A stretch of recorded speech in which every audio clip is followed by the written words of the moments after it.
We said we got 9.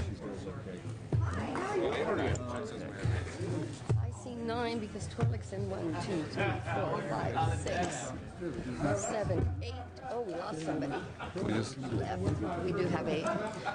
We do have 9. I had counted 9 too, Pete, but 7, 8, 9. okay, 9 we do. Great. Okay.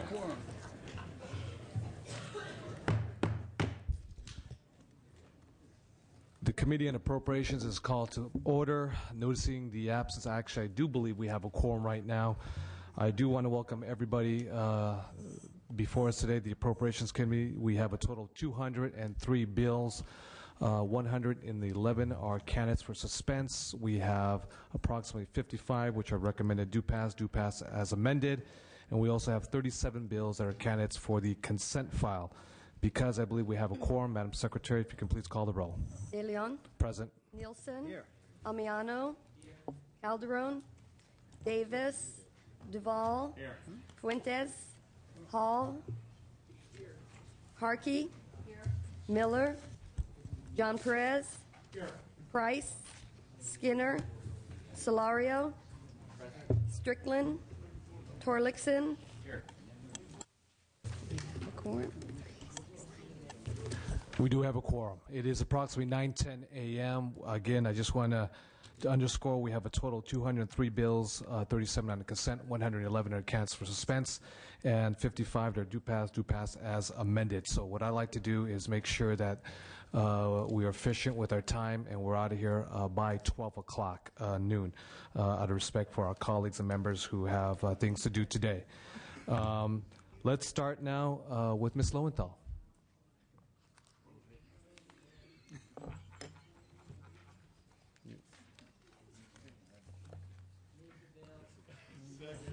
Good morning, Ms. Lowenthal. You have 3 bills before us today. 1 do pass, 1's on consent, and 1 is a candidate for suspense. We have a motion that's already been made by Mr. Pettis, has been seconded by Mr. Duval.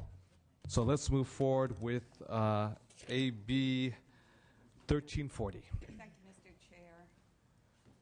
Members, AB 1340 gives election officials 10 days after an election to tally the mail-in ballots of military and overseas voters as long as those ballots are postmarked on or before Election Day. This 10-day window comes well within the existing 28-day canvassing period to certify an election. Military and overseas voters confront a variety of challenges when voting that are often out of their control. Given the time necessary to mail a ballot to a voter overseas and mail the ballot back, the ballot may not be received by the elections official prior to the polls closing on Election Day.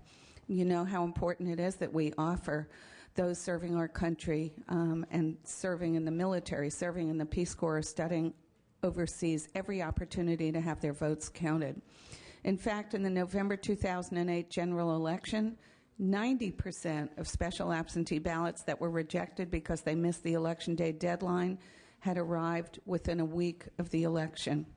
The costs associated with this bill are negligible. Large counties might have a few hundred extra ballots, smaller counties perhaps less than 100, and they will be in the canvass period anyway. 18 other states have similar laws. I want to thank my colleague, Manuel Perez, who is a joint author on this bill.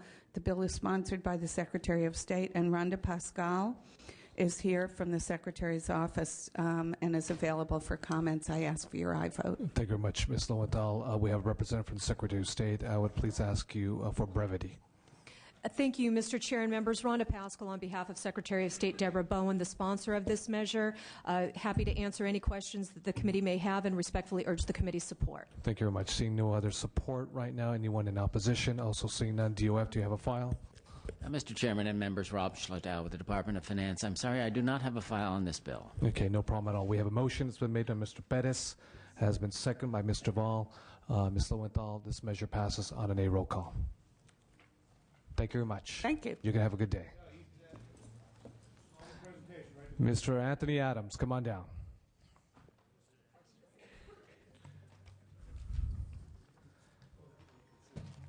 Thank you, Rhonda. Mr. Adams, you have 4 measures before us today. You have 2 that are recommended do pass. 1 is on consent, and 1's a can for suspense. Why don't we start with AB 222? Thank you very much, Mr. Chairman. My pleasure Move to the bill. introduce AB 222. Second. Motion's been made by Mr. Pettis, has been seconded by Mr. Duvall. Seeing any witnesses, seeing none, anyone in opposition, do you have a file? Yes, Mr. Chairman, we have no costs associated. Thank you very much. Mr. Adams, this measure passes on a roll call. Why don't we move on to the next bill, which is AB 1280? Thank you very much, Mr. Chairman. 1280 seeks to make a few small appliances available to have electronic touchpads attached to them. Move the bill. The costs are negligible, and I ask for an aye vote. Okay. Motion's been made by Mr. Duvall. It's been seconded by Mr. Pettis. Seeing no witnesses in support nor in opposition, do you have a file? No file, Mr. Thank you very much. This measure also passes on an A roll call. Thank you very much, Mr. Adams. Have a good day. Ms. Carter. Yes. He got the memo.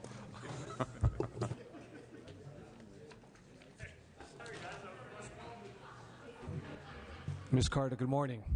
Good morning, Mr. You Chair. have 2 bills. 1 is on consent and 1 is on suspense. I'm making the assumption that you'd like to make Waive the first presentation one, on your yes. suspense. Thank That would you, be Mr. AB Chair. 165. 165. Okay. AB 165 requires the state workforce investment board to develop guidelines so that local workforce investment boards can create programs that promote entrepreneurial and self-employment training. The Please proceed. Federal Workforce Investment Act already permits entrepreneurial training in order to promote an increase in employment, job retention, earnings, and occupational skills improvement by participants. However, California has yet to establish guidelines which allow local boards to use their funds and resources to promote entrepreneurship. Growing small business is a viable option to improve our local economies. This bill received unanimous support in the Jobs Committee, and I respectfully ask for your aye vote when this bill is considered on the suspense file. Thank you very much. Yes. Casey Elliott on behalf of the California Association for Microenterprise Opportunities. We're in support of the bill. Thank you very much. Any other witnesses in support? Seeing none, any witnesses in opposition? Also seeing none, do you have a file? No file, Mr. Chairman. Okay, thank you very much. Ms. Carter, thank you very much for your presentation, and we'll continue to talk. Thank you so much. Thank you much. Have a good day, Ms. Carter. Mr. Dave Jones.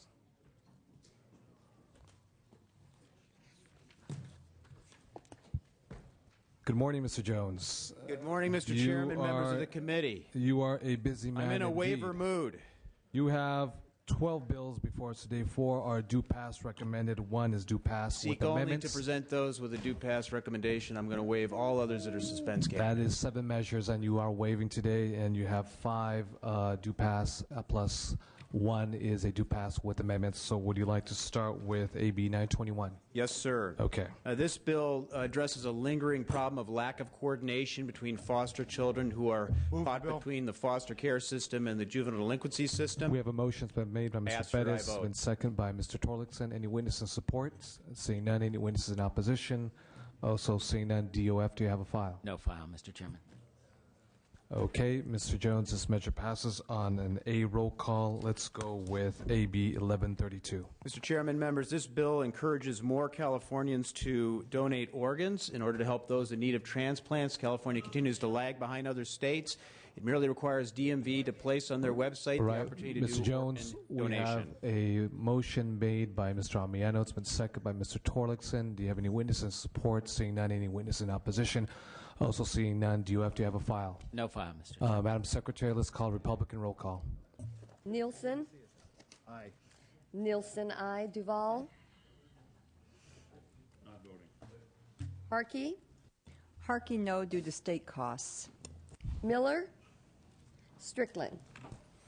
Mr. Jones, this measure passes. Let's go to AB 1521. Mr. Chairman, members, this bill provides additional consumer disclosures for those who are purchasing insurance. We've worked with the industry, and to address their concerns, we'll continue to work with them to address any other minor tweaks necessary for the bill. I ask for your aye vote. Motion's been made by Mr. Amiano. It's been seconded by Mr. John Bettis. Seeing no witnesses in support, any witnesses in opposition? Seeing none, DOF, do you have a file? No file, Mr. Thank you very much for your closing, Mr. Jones. This measure passes on a B roll call. Let's move to AB 1535. Mr. Chairman, members, this bill recognizes the fact that audiologists are highly trained and educated and eliminates a separate licensing requirement for them to be able to sell hearing aid devices. I ask for aye vote. Thank you very much. The motion has been made by Mr. Amiano. It's been seconded by Mr. Torlakson. We have witnesses in support. I would ask for brevity, please. Chairman and members. Mr. Chairman and members, Barry Brokaw on behalf of the California Academy of Audiology. Most of the issues here were addressed in the Policy Committee, and we would support the measure as you have it before you, please. Thank you. Anne-Marie Dominayo, Executive Officer for the Speech Language Pathology and Audiology Board, and we're here in support of the measure as well. Thank you very much. Sherry Jenkins from the California Senior Legislature. We are in support of this bill. Thank you very much. Witnesses in opposition. Mr. Chair and members, Tim Shannon representing Hearing Healthcare Providers of California. We have both policy and fiscal concerns about this bill. We agree that audiologists are highly trained, but they're not passing the examination, which this bill exempts them from, at a very high rate. As a matter of fact, the last time it was given, over half of the audiologist candidates failed the exam. Our fiscal concern is that you are going to be taking away half of the funding for the Hearing Aid Dispensing Bureau, and there will be no additional funds given to the Audiology Board. We don't see how they can enforce the hearing aid dispensing law without additional revenue. I ask a no vote. Thank you very much. Any other witnesses in opposition? Seeing none. Any questions from the members? Also seeing none. DOF, do you have a file? No file, Mr. Chair. Thank you very much. This measure passes on a roll call with Ms. Strickland as well as Mr. Nielsen. No votes. Thank you very much, Mr. Jones. We have one last final bill before us today, which is a committee bill from Health, AB 1541. Mr. Chairman, my understanding is that AB 1541 was on your consent calendar. Am I mistaken about that? 1521. 15. I'm happy to present it. You got to present it. It is no longer on consent file. Okay. Yes. If you'll bear with me one moment. Sure. Move the bill. This is simply a committee bill that makes sure that we conform state law to the federal reenactment of the S-CHIP program. I ask for aye vote. Motion's been made by Mr. John Pettis, has been seconded by Mr. Torlakson. Any witnesses in support? Any witnesses in opposition? DOF, do you have a file? No file. Thank you very much. This measure passes on a roll call. Thank you, Mr. Chairman. Thank you, Mr. Jones, thank you very much. I will ask Mr. Tarico, our majority leader, to please come on down.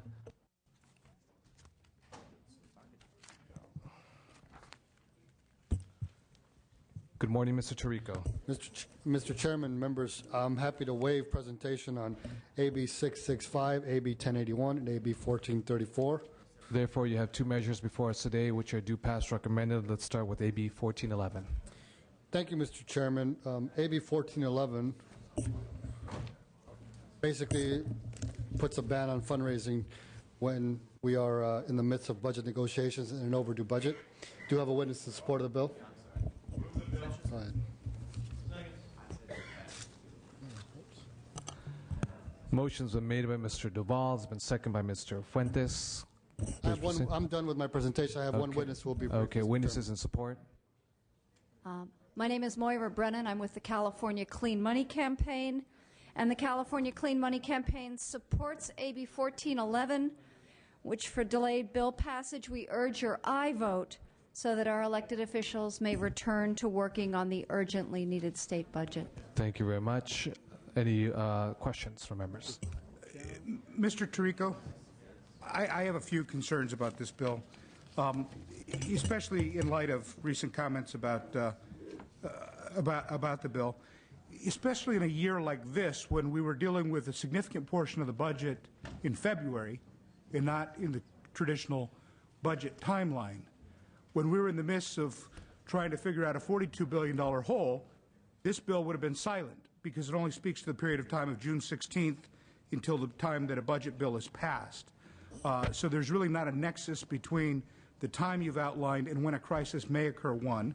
And second of all, in the fact that it only applies to legislatures, not to other constitutional officers, including the governor, who's an integral part of the budget process.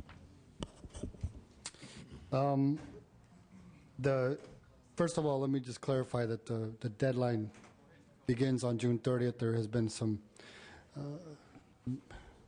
drafting issues, just inadvertent mistakes. So the ban begins on June 30th, and we'll have a closed period. That's something that's been raised before. That's number one. Number two, I have not included the governor because, quite frankly, I'd like to see the bill get signed. This is what we're trying to do here is eliminate the perception by the public, which is rampant, that when we are in the midst of budget negotiations, post-June 30th, the nexus is this, Mr. Perez, the Constitution. We have a constitutional deadline to pass a budget. We are forbidden and prohibited from issuing checks after June 30th. That's when the ban would begin and would end at some point thereafter. I am open and will at some point put a marker at the backside of that as the bill proceeds. Have not come up with a date yet, but every year we have articles, news accounts, TV reporters, always saying, "Why are you raising money when you should be negotiating a budget?" It's one of the things. That's exactly my issue. Right now, we're in a fiscal crisis again. We're not within the period of time that your bill prescribes, but I think the same question could be raised. I have significant issues with the bill, and I'm not going to be able to support it today. I assume that, sir. Appreciate it. Can we take IOUs? I wouldn't take one from the state if I were you, Mr. Armiano, not in these conditions. Do we have any other witnesses in support? Seeing none, witnesses in opposition. Seeing none, DOF, do you have a file? Yes, Mr. Chairman, but we have no costs with this. Okay, thank you very much. We have a motion that's been made by Mr. Duval. It's been seconded by Mr. Fuentes. We will move this motion on an A roll call right now. I would say to your witness, to make it very clear, so there's no room for any -1, Mr. John Pettis, who is non-voting. I would make it clear to you, so there's no room for misinterpretation, that the legislators on this dais, as well in this building, both on the Senate, on the Assembly side, regardless of their political affiliation, work very hard during the budget negotiations. And we don't take kindly to folks who misinterpret the hard work that folks do inside this building. So I'll leave it at that. The motion passes on a roll call minus Mr. Pettis as non-voting. Let's move to the next one, Mr. Tirico, which is AB 1412. AB 1412, Mr. Chairman, would ban the receipt of gifts from legislators above $10 a month. Motions were made by Mr. Duval. Second. Second by Ms. Harkey. We have any witnesses in support? No witnesses, sir. Witness in opposition. Seeing none, DOF, do you have a file? No, Mr. Chairman. Okay. Mr. Tirico, have a good day. The measure passes on a roll call. Thank you, sir. Thank you very much. Mr. Jim Bell.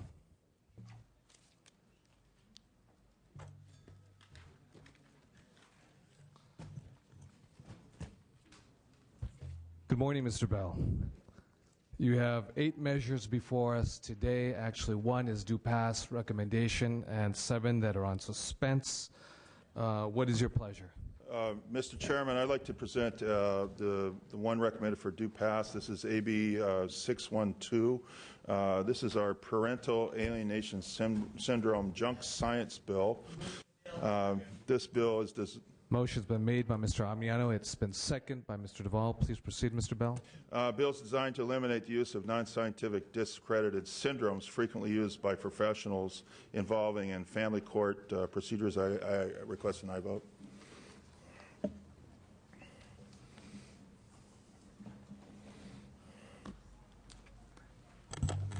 All right. We see no witnesses in support nor in opposition. Do you have a file? No file, Mr. Chairman. Thank you very much. We have a motion that's made by Mr. Amiano. It's been seconded by Mr. Duval.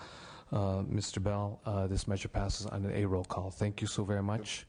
Mr. Chairman, the bill I would like to present, it's on suspense, so I feel compelled to present it. Sure. Go right ahead. That's AB 244, the mental health parity bill. If that's your pleasure, I'll present that. Please go right ahead. Mr. Chairman, this bill is going to suspense. This is the 3rd year I've introduced this bill, and each year we worked hard to eliminate the cost to the state, the insurers, and insured. I'm convinced we have succeeded this year. What's happened between the time we had this bill last year and now is the federal government has passed the federal parity bill. And this has changed the fiscal impact of this bill to a much lower amount. And I can say with confidence this bill has no general fund cost. PERS is actually, according to the California Benefits Review, now covered under the parity bill. So PERS is now going to be covered under the federal parity bill, not this bill. And actually, President Obama signed the new S-CHIP bill in February, and S-CHIP included parity. So the Healthy Families Program, and there was some cost indicated for the Healthy Families in this bill, but that is actually covered under the federal law now. So that is not part of this bill, Mr. Chairman. Even the cost to insurers has been reduced significantly to a range of 3 cents to 38 cents per member per month. So it's a very slight increase in cost to private premiums. The California Health Bill analysis indicated that no one, as opposed to the previous bills, no one will lose their current health insurance as a result of this bill. And they also say, now this is very important for your committee, they also say that the Medi-Cal program would see a $2 million impact in a positive way because the insured people will not fall into the Medi-Cal program. So this actually helps to the tune of $2 million in terms of Medi-Cal. And this bill did not, the analysis that has been done by the California Health Benefits Review did not include the cost of making over 1.5 million mentally ill and substance abusers healthy as a result of this bill, nor did it include the cost savings that would be achieved by having one system for mental health parity as opposed to in terms of the impact of the federal bill. 13 million people are covered under the federal bill, and 6 or so million are covered under this bill. So rather than have two systems, let's combine it, have one system, make the administration simpler, and the bill ends. Finally, the bill ends discrimination. That's the biggest point I'd like to make here with mental health disorders and substance abusers. It's long overdue in California. The federal government has signed this bill. President Bush signed the bill. It was a bipartisan bill in Congress. I urge your aye vote, and thank you very much for your time. Thank you very much, Mr. Bell. Witness and support. Tom Renfrey with the County Alcohol and Drug Program Administrators, one of the co-sponsors of the bill. Thank you very much. Pauline Meshar, on behalf of the California Association of Alcohol and Drug Program Executives, in support of the bill. Thank you. Tom Riley with the California Academy of Family Physicians, in support of the bill. Thank you. Glenn Backus, Drug Policy Alliance, in support. Thank you. Kelly Brooks on behalf of the California State Association of Counties, in support. Thank you. Kirsten Barlow on behalf of the California Mental Health Directors Association, in support. Thank you very much. You want to go ahead and hit your mic? We didn't hear you. Yeah, go ahead. That was not. Go ahead. Judy Wolin with NAMI California, in support. Thank you very much. Any other witnesses in support? Seeing none. Any witnesses in opposition? Also seeing none. DOF, we got a witness in opposition, a few of them. Julie Broyles here on behalf of the California Association of Joint Powers Authorities. We do oppose AB 244. Public sector employers look at this as an unreimbursed cost mandate and would increase our cost substantially in order to provide the services called for in AB 244, and are asking for a no vote. Thank you. Jason Gaphardt with the Association of California Life and Health Insurance Companies. Our association has taken a post position on the whole package of benefit mandates this year. We feel that the mandates limit our ability to offer flexible products that suit the needs for our employers and individuals. Thank you very much. Any other witnesses in opposition? Seeing none. Okay. Thank you very much, Mr. Bell. We will take that on to consideration. Thank you very much. Have a good day. Mr. Mendoza.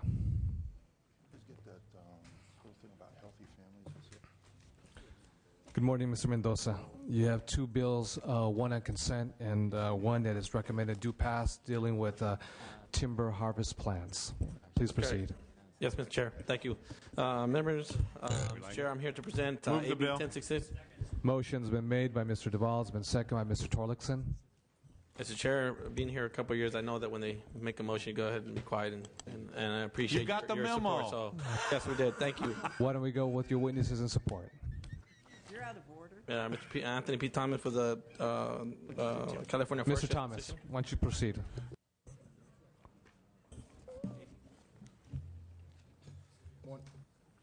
Okay. Mr. Thomas is he has to get his act cleaned up right now. Let's go to the next one right now. I think we need to. Let's move. Repair. Cindy Hillary, Regional Council of Rural Counties, in support. Thank you.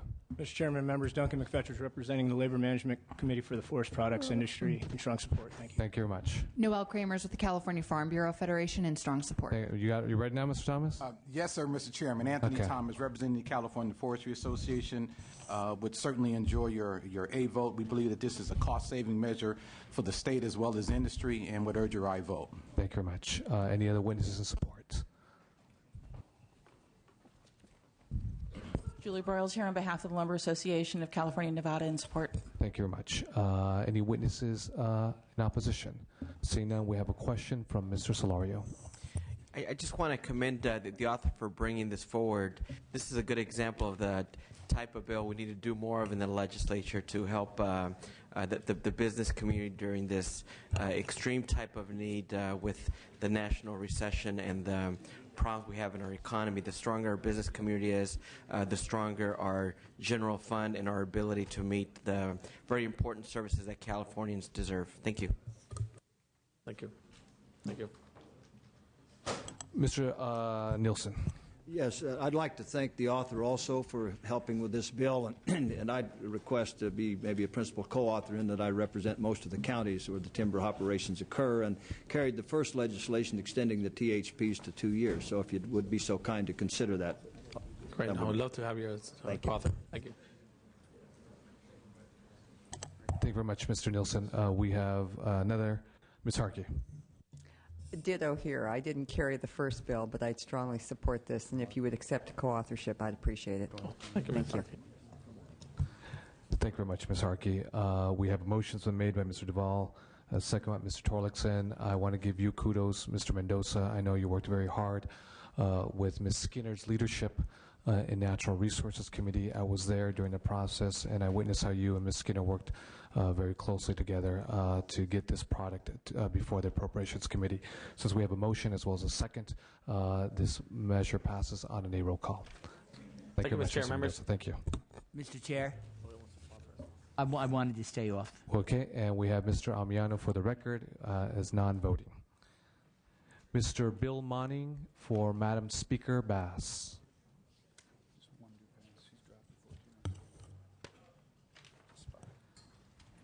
Good morning, Mr. Monning. Good morning, Mr. Chair and members. Presenting on behalf of Speaker Karen Bass, this is AB 1380. Please proceed. Thank you for allowing me to present. Move the bill. 1380 and on behalf of the Speaker. Motion made by Mr. Duvall, second by Mr. On behalf John of the Pettis. Speaker, I'd ask for your aye vote. Thank you very much. Wonderful close. Seeing no support, no opposition. Do you have to have a file? No file, Mr. Thank you very much. Measure passes on a B roll call. Thank you. And just to clarify, AB 1394, also presenting on behalf of Speaker Bass, that's on consent calendar. Is that correct? That, repeat that, the 1394? AB 1394 That by is on Speaker consent Bass. calendar. Thank you very much. Mr. Monning, before I lose you right now, do you have any measures before us today? That's it. That's Just it? on behalf of the Speaker. None for yourself, personally? No. Okay, thank Well you very done. much. For asking. Well done. Have a good Thank day. you. Ms. Jean Fuller for Mr. Sam Blakesley.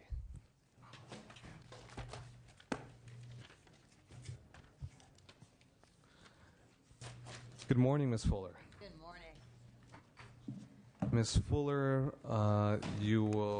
Mr. Blakesley has 6 measures before us today. 3 are candidates for suspense, 2 are on consent, and we have 1 due pass recommendation. So I will make the obvious conclusion that you'll be presenting on that measure, which is AB 1536. ACA 19. ACA, actually, so it will be the suspense one. Yes, probably. Okay. Please proceed. Thank you. Thank you, Mr. Chairman and members. For 20 of the last 30 years, the legislature has failed to pass a budget by the constitutional deadline. Last year, a record-setting delay lasted 81 days into the fiscal year. This impasse resulted in billions of dollars of state funds being withheld from schools, hospitals, and daycare centers. ACA 19 would allow continued funding to essential state functions when a budget bill is late. The levels of temporary funding will be less than or equal to the previous year based on projected revenues as determined by the Department of Finance. During a budget impasse, a number of individuals contacted Mr. Blakely's office sharing their stories of hardship when the state did not send the checks they owed them for their services. A daycare center in San Luis Obispo was not able to pay for food for children and had to stop accepting them, forcing their parents, who were low-wage earners, to stop working until the state passed a budget.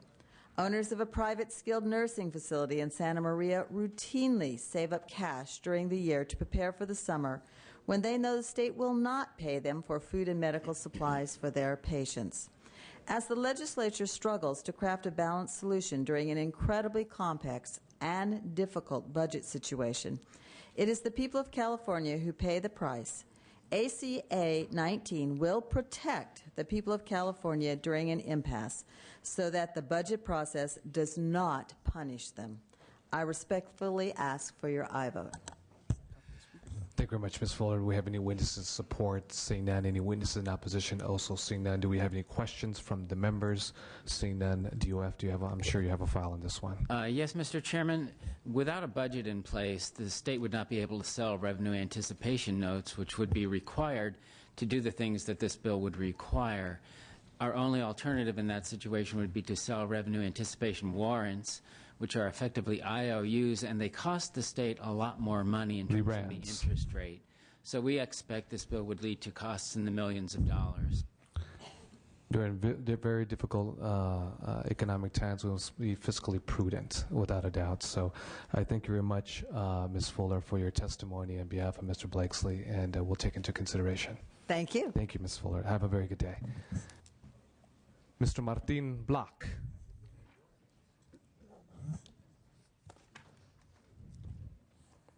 Good morning, Mr. Block.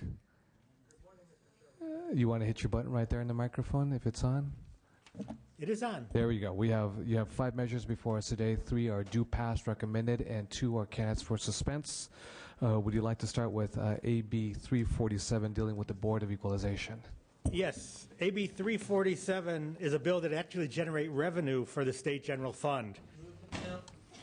Motion's been made by Mr. Amiano. It's been seconded by Ms. Nancy Skinner.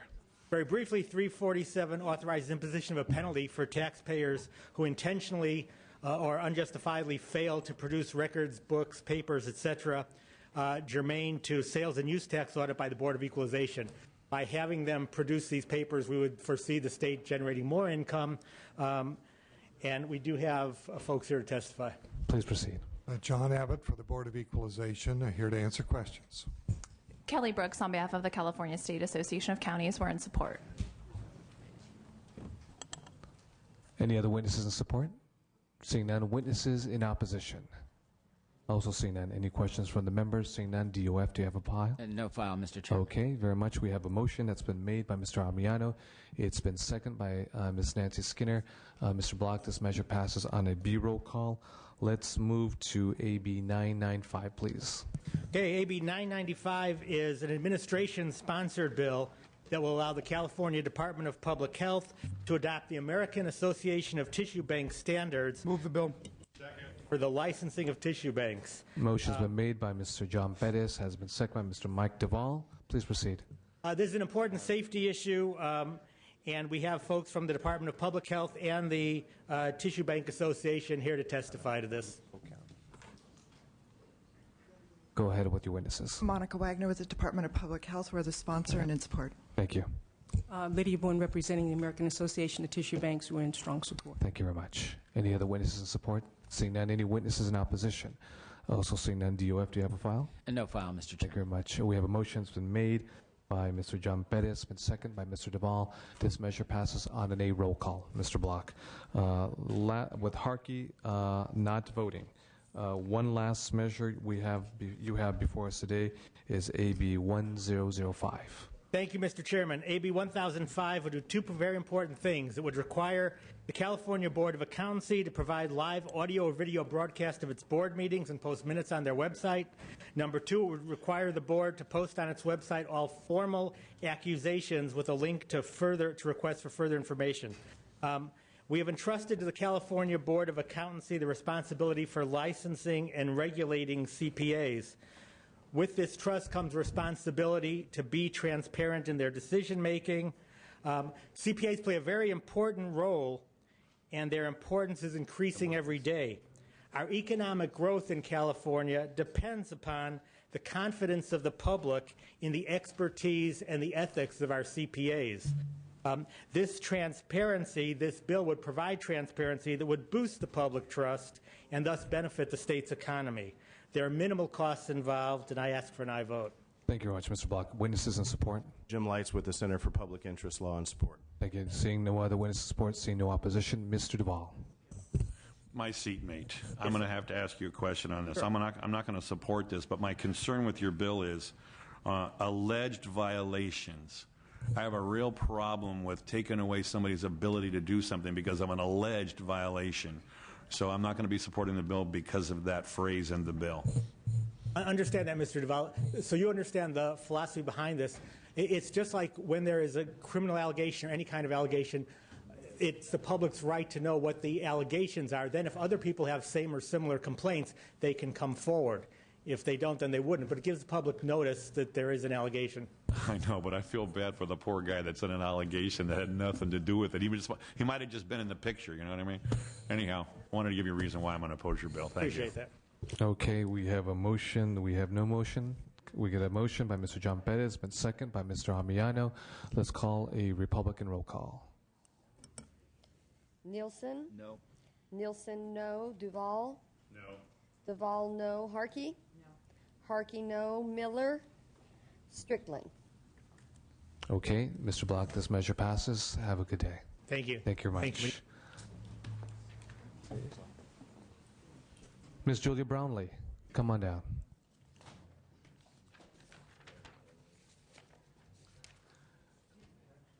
Ms. Brownlee, you have two measures before us today. Both are candidates for suspense. I will make the assumption that you would like to make testimony on one of the measures. That is correct. Okay. And which measure would that be, 314 or AB 1067? 1067. Please proceed. Thank you, Mr. Chair and members. AB 1067's intention is to simply align California law to the educational stability provisions of a recently enacted federal law, the Fostering Connections to Success Act of 2008. I want to clarify that it's not my intention to require foster youth to be included in the home-to-school transportation formula, but rather to allow the opportunity excuse me, to collaborate efforts between child welfare agencies and local educational agencies to ensure that foster youth remains in their school of origin. The bill's intention is not to mandate LEAs to provide funding, but to be able to access the federal 4E funding available through this act. I look forward to working with you and your staff to reduce the costs on this bill and to move forward. I'm open to any suggestions from you and your staff or any amendments to help us move in the direction of the intention of the bill. I believe this is an important bill to ensure educational stability for our foster youth, and I respectfully request a favorable consideration on this bill when you consider your suspense file. Sure. Thank you very much, Ms. Brownlee. Witnesses in support. Sherry Griffith with the Association of California School Administrators who are in support. Thank you. Kathy Sunderling with the County Welfare Directors Association in support. Thank you. Any other witnesses in support? Seeing none. Any witnesses in opposition? Also seeing none. DOF, do you have a file? No file, Mr. Chair. Okay. All righty. Thank you very much, Ms. Brownlee. Thank Have you, a good Mr. day. Chair. Absolutely. Mr. Gilmore.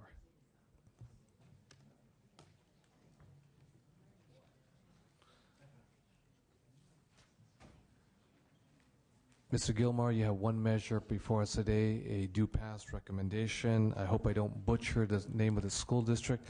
Is ALPA? That is correct. Not to be confused with ALPO. ALPA, you're absolutely correct. Unified School District.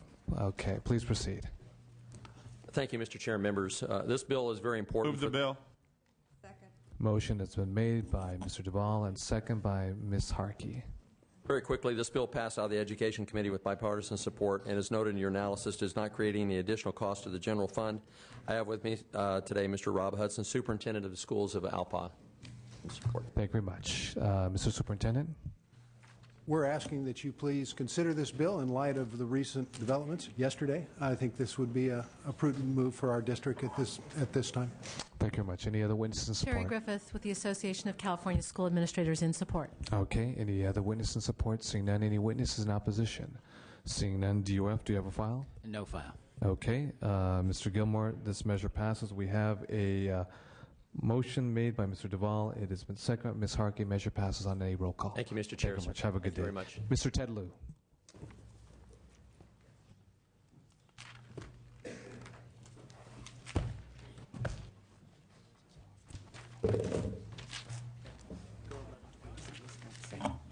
Did the same thing. Yes, I did. Look, he's looking at me right there. Mr. Lieu, good morning.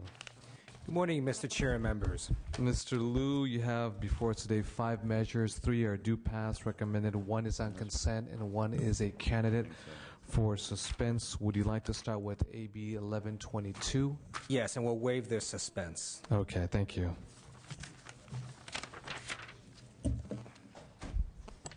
Please proceed with 1122. Thank you. As you recall, we had a lengthy discussion of this bill last week, and we took in the concerns that the various members of the committee raised, and we worked it out with the various stakeholders, and we now have a revised bill that does not have the opposition that we had last time. We sent through question and I vote, and it basically prohibits the selling of animals in storefronts and parking lots and other locations where they often are used as outlets for breeding mills. Kevin. Okay, Mr. Lieu, let's move with the witnesses first, and then we'll go to questions. Witnesses Here in support. Thank you, Mr. Chairman and committee members. You want to hit your button right there? sorry. There you go. Once you hit it, there you go. That's fine. My name is Jill Buckley, and I am with the American Society for the Prevention of Cruelty to Animals, and I'm also here on behalf of the California Animal Association. We are sponsors of this bill. AB 1122 will not only prevent animal cruelty, but will also protect consumers from unscrupulous vendors and prevent many sick animals from ending up in animal shelters, causing local governments to bear the burden of their care and euthanasia. We respectfully ask for your aye vote. Thank you. Okay. Any other witnesses support? Seeing none. Any witness in opposition? Seeing none. If witness in opposition, let's come on up. Then we have a few questions from several members. My name is Roland Christo. Can you hear me? There you go. My name is Roland Christo, representing the Avicultural Society of America, Malaviculture Plan, Advocates for Bird Conservation, and National Finch and Softbill Society. I've read the revised bill. I have a hard time. The title is Abuse of Animals. It's abusive to have animals outside. Most animals come from outside. It sounds like to me that's similar to finding an apple with a worm in it, and well, all red delicious apples with have worms in them, we won't try those anymore. That's discriminatory. Existing laws talks about animal abuse, and like I said last time, animal control can go anywhere that I know of in this state if it's an open thing, even on private land if they have a warrant, and check for abuse. And then it also talks about the 8-week-old pup law that pet shops have to pass. That law, as I quote here, California Penal 597, is a law that affects every citizen in the state of California. You cannot sell a puppy that's under 8 weeks of old unless you have a vet deal. Therefore, this regulation, the 2 issues that this regulation is supposed to be helping, mean nothing. The other issue is offer for sale. In the hobby of exotic animals and pet animals, A deal may take place on the internet or on the phone. Somebody lives 100 miles away. Those people agree to meet halfway, maybe in a Denny's. This law is going to make those people illegal, up for a citation.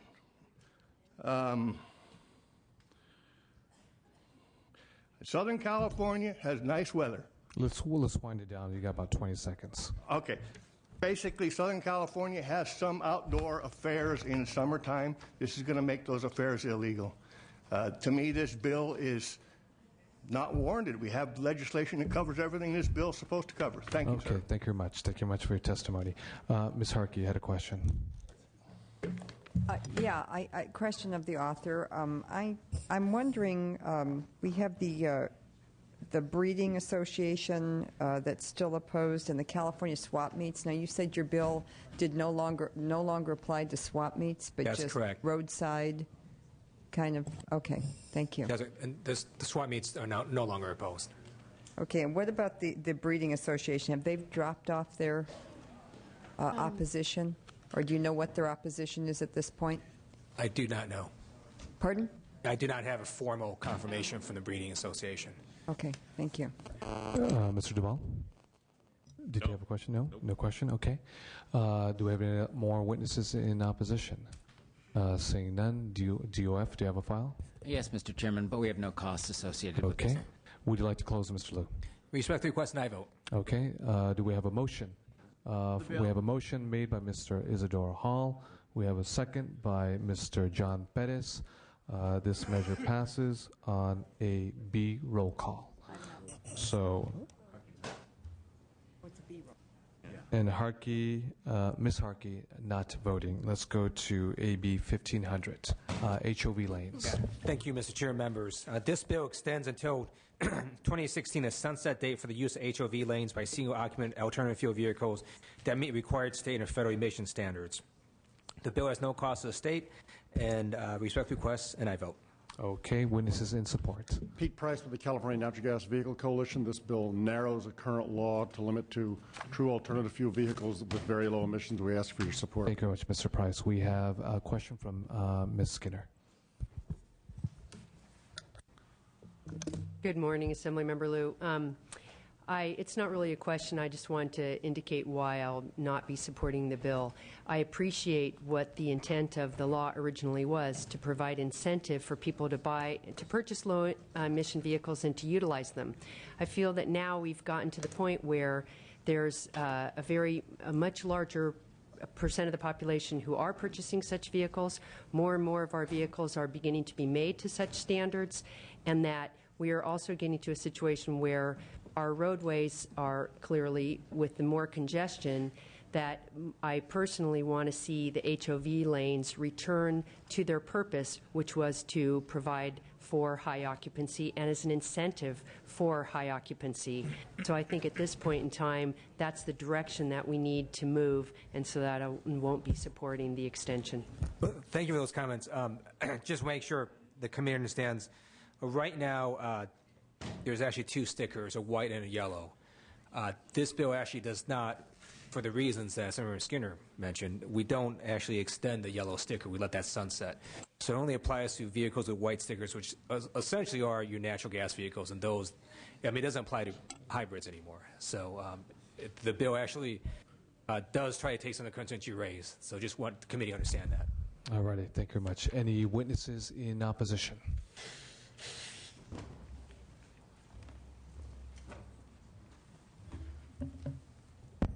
Good morning. Steve Wallach on behalf of the Alameda County Congestion Management Agency. We are opposed to this bill. We think that HOV lanes the first priority should be high occupancy vehicles and transit vehicles, as well as if there's excess capacity in these lanes.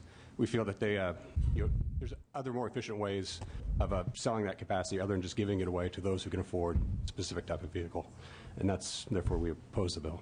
Okay. Any other witnesses in opposition? Seeing none. DOF, do you have a file? No file, Mr. Chairman. Okay. Would you like to close, Mr. Liu? I respect the request, and I vote. Okay. We have before us AB 1500. Do we have a motion as well as a second from the committee members? We have a motion that's been made by Mr. John Pettis. Do we have a second? I'll give you the courtesy second. Mr. Ted Lieu. This motion passes on a B roll call with Ms. Nancy Skinner as a no vote. We have one last final bill before us today, which is AB 1512. Thank you, Mr. Chair and members. This bill builds upon federal regulations which require an expiration or use-by date to be placed on infant formula, baby food, or drugs by prohibiting a retailer from selling these products after their dates in California. So I request an aye vote. Okay. And witnesses in support. I'd ask for brevity. Thank you. Ignacio Hernandez on behalf of the Consumer Federation of California. We're the sponsors of the bill. This has been an ongoing problem, the sale of expired baby formula and also over-the-counter medication for years. This is just, we're basically saying enough is enough. I just bought this last week for my daughter, expired, Children's Claritin, and it expired in August of 2008. Fortunately, I did not give it to her because when I pulled out the bottle had dissolved a bit on the bottom. So it's just an ongoing problem. California Attorney General has found a lot of stores selling these products. And a survey nationally that 46% of the stores that were surveyed found expired products. Okay, thank you much. Mr. Guzman? Mr. Chairman, Go ahead. yeah, members of the committee, Lee Sandel on behalf of the International Longshore and Warehouse Union. We feel it is important that consumers are certain that the products that they are purchasing are safe and effective. This legislation will prompt retailers to remove expired products by the sell date, ensuring consumers of the protection they deserve to have when they are purchasing these products. Thank you very much. Mr. Guzman. Mr. Chairman, members of the committee, Shane Gussman on behalf of the Teamsters, the United Food and Commercial Workers, in strong support. Thank you very much. Any other witnesses in support? Seeing none. Any witnesses in opposition? Also seeing none. DOF, do you have a file? No file, Mr. Chair. Okay, we have a question, commentary from Ms. Skinner. Okay, we have a motion that's been made by Ms. Nancy Skinner. We have a second by Mr. John Pettis. This measure passes on a B roll call. We have one commentary. This is an excellent bill, and I appreciate you bringing it before the legislature. Thank you. Thank you very much. Thank you very much, Mr. Lowe. Have a good day. Mr. Ira Ruskin.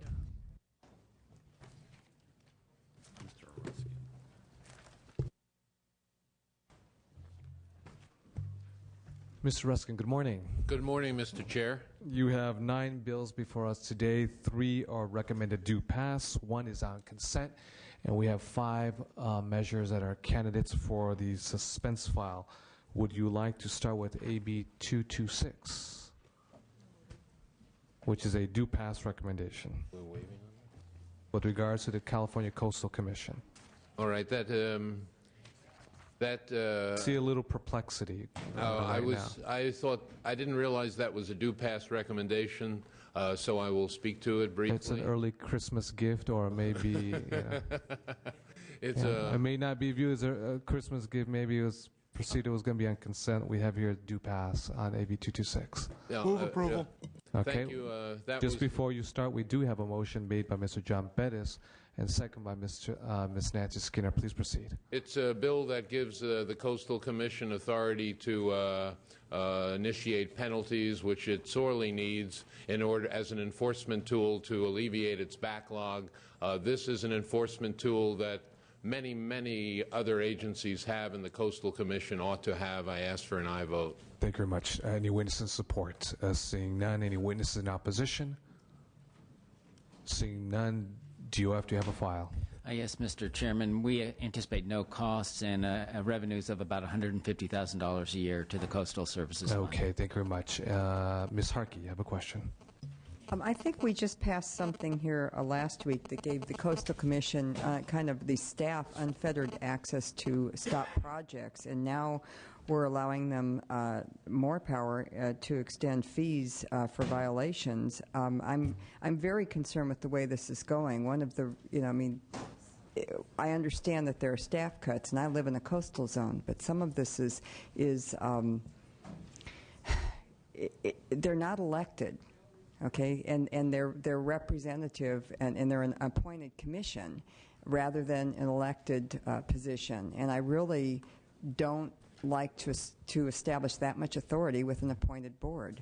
So I will have to oppose this, as I believe are doing, but I just wanted to let you know why. I see this as a very slippery, fast slope.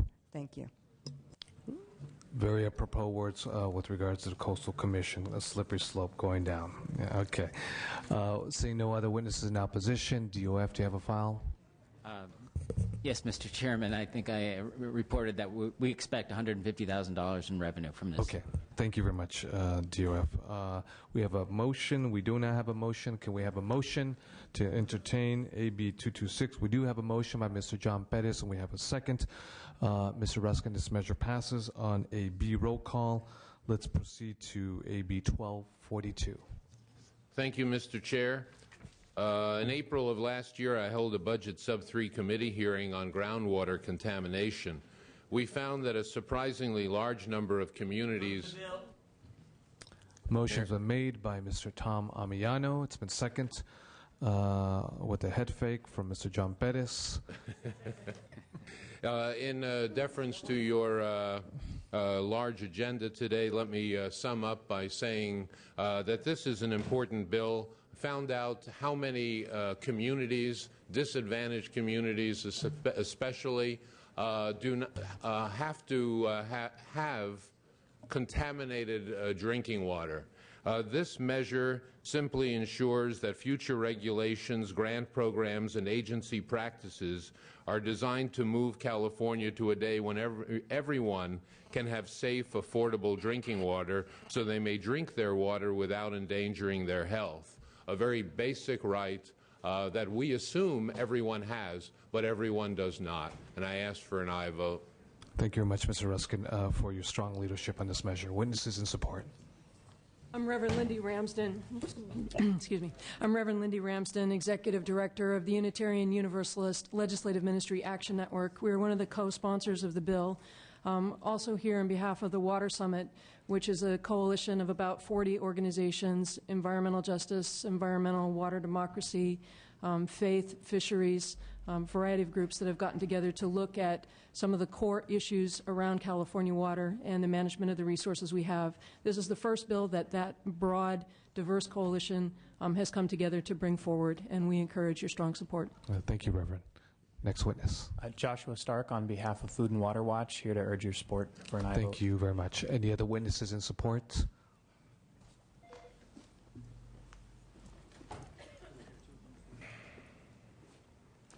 Lynn Planbeck. I'm an elected board member on a Southern California Water District. I'm here as an individual in support. Thank you. Nancy Price, co-chair of the Alliance for Democracy. Nancy, why don't you hit that button? There you go. All right. Nancy Price, co-chair of the Alliance for Democracy with chapters and members in California, and also speaking on behalf of the Women's International League for Peace and Freedom with branches and members in California. Ask your support. Thank you. Thank you very much. We have a question, commentary. Mr. John Pettis. I'd just like to thank Mr. Ruskin for this bill. This committee heard about one of my pieces of legislation trying to address water quality in one of the cities, Maywood, that I represent, and I think you've seen the water from that city, and I'm heartened by what you're putting forward in this bill, so thank you. Thank you. Thank you very much. Any witnesses in opposition? Seeing none, DOF, do you have a file? Yes, Mr. Chairman, but we have no costs for this bill. Okay, we have a motion that's been made on this measure, AB 1242 by Mr. Amiano. It's been seconded by Mr. John Pettis. This measure passes on a B roll call. Thank you, Mr. Chair. With Mr. Mike Duvall not voting. Let's go to your last and final bill, Mr. Ruskin, which is AB 1315. And with your indulgence, Mr. Chair, I wanted to present on AB 19. You may after 1315. Right. Go ahead. Yes. Right. 1315 allows the 5 members of the California Public Utilities Commission to select the president of the commission, and also provides that all commissioners direct the actions of the executive director, attorney, and staff. The committee analysis on AB 1315 identifies negligible fiscal impact. I agree and ask for your aye vote. Thank you very much, Mr. Ruskin. Those witnesses in support. Mr. Chair, members of the committee, Jeremy Smith here on behalf of the Communication Workers of America in support. Thank you. Any other witnesses in support? Seeing none, witnesses in opposition. Seeing none, Mr. Felipe Fuentes. Great. Thank you, Mr. Chair. Mr. Ruskin, I just wanted to remind folks that this is a very interesting bill in that it reconfigures some of the things on the governance structure of the PUC. And we had a very, I think, good conversation. My agreement at that point was to help you move the bill along, but I do want to see if there's any way to work out some of those additional concerns that the PUC may have in terms of any minimal or proposed cost and how all the workflow would happen. So I'm happy to help move this bill forward, but I just wanted to make certain that I reiterated the concerns that I had in committee. All right, thank you. Any other questions from the members? Seeing none, I believe, I'm not quite sure, but I will repeat myself, if we have any witnesses in opposition to this measure, reform at the PUC. Seeing none, DOF, do you have a file? Yes, Mr. Chairman, but we have no fiscal impact associated with this. Okay, thank you very much. Would you like to close, Mr. Ruskin? Ask for an aye vote. Thank you very much. AB 1315 is before us today. Do we have a motion to move this measure? AB 1315.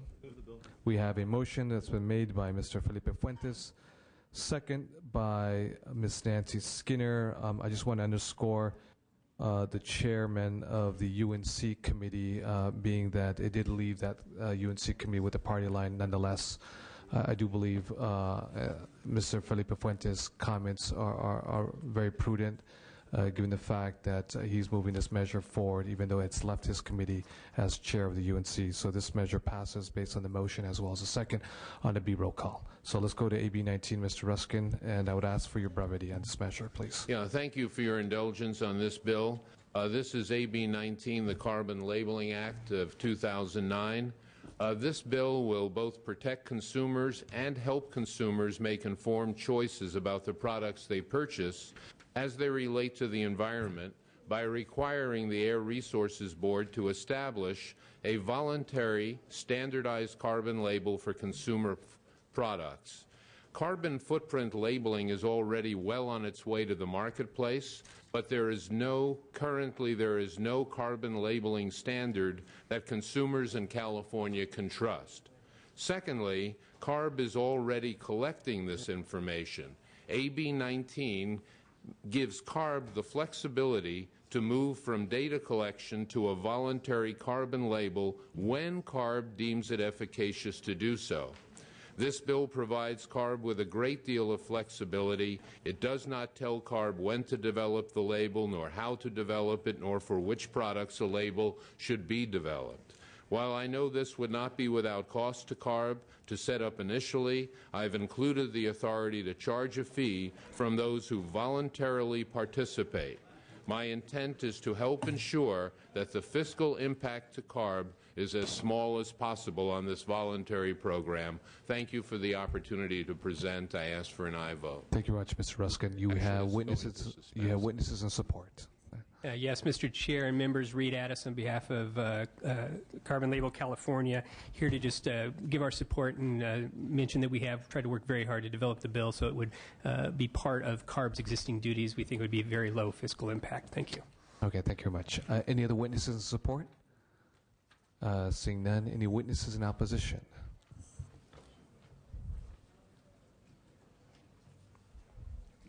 Devin Whitney with Tech America here in opposition to the measure.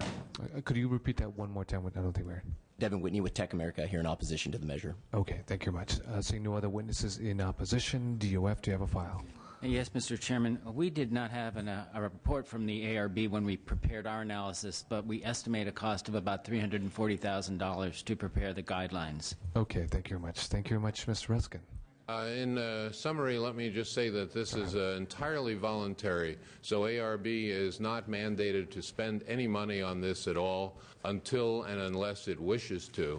And I think we have stripped any mandatory costs from this. Okay. All right. Thank you very much, Mr. Ruskin. Have a good day. Thank you. All righty.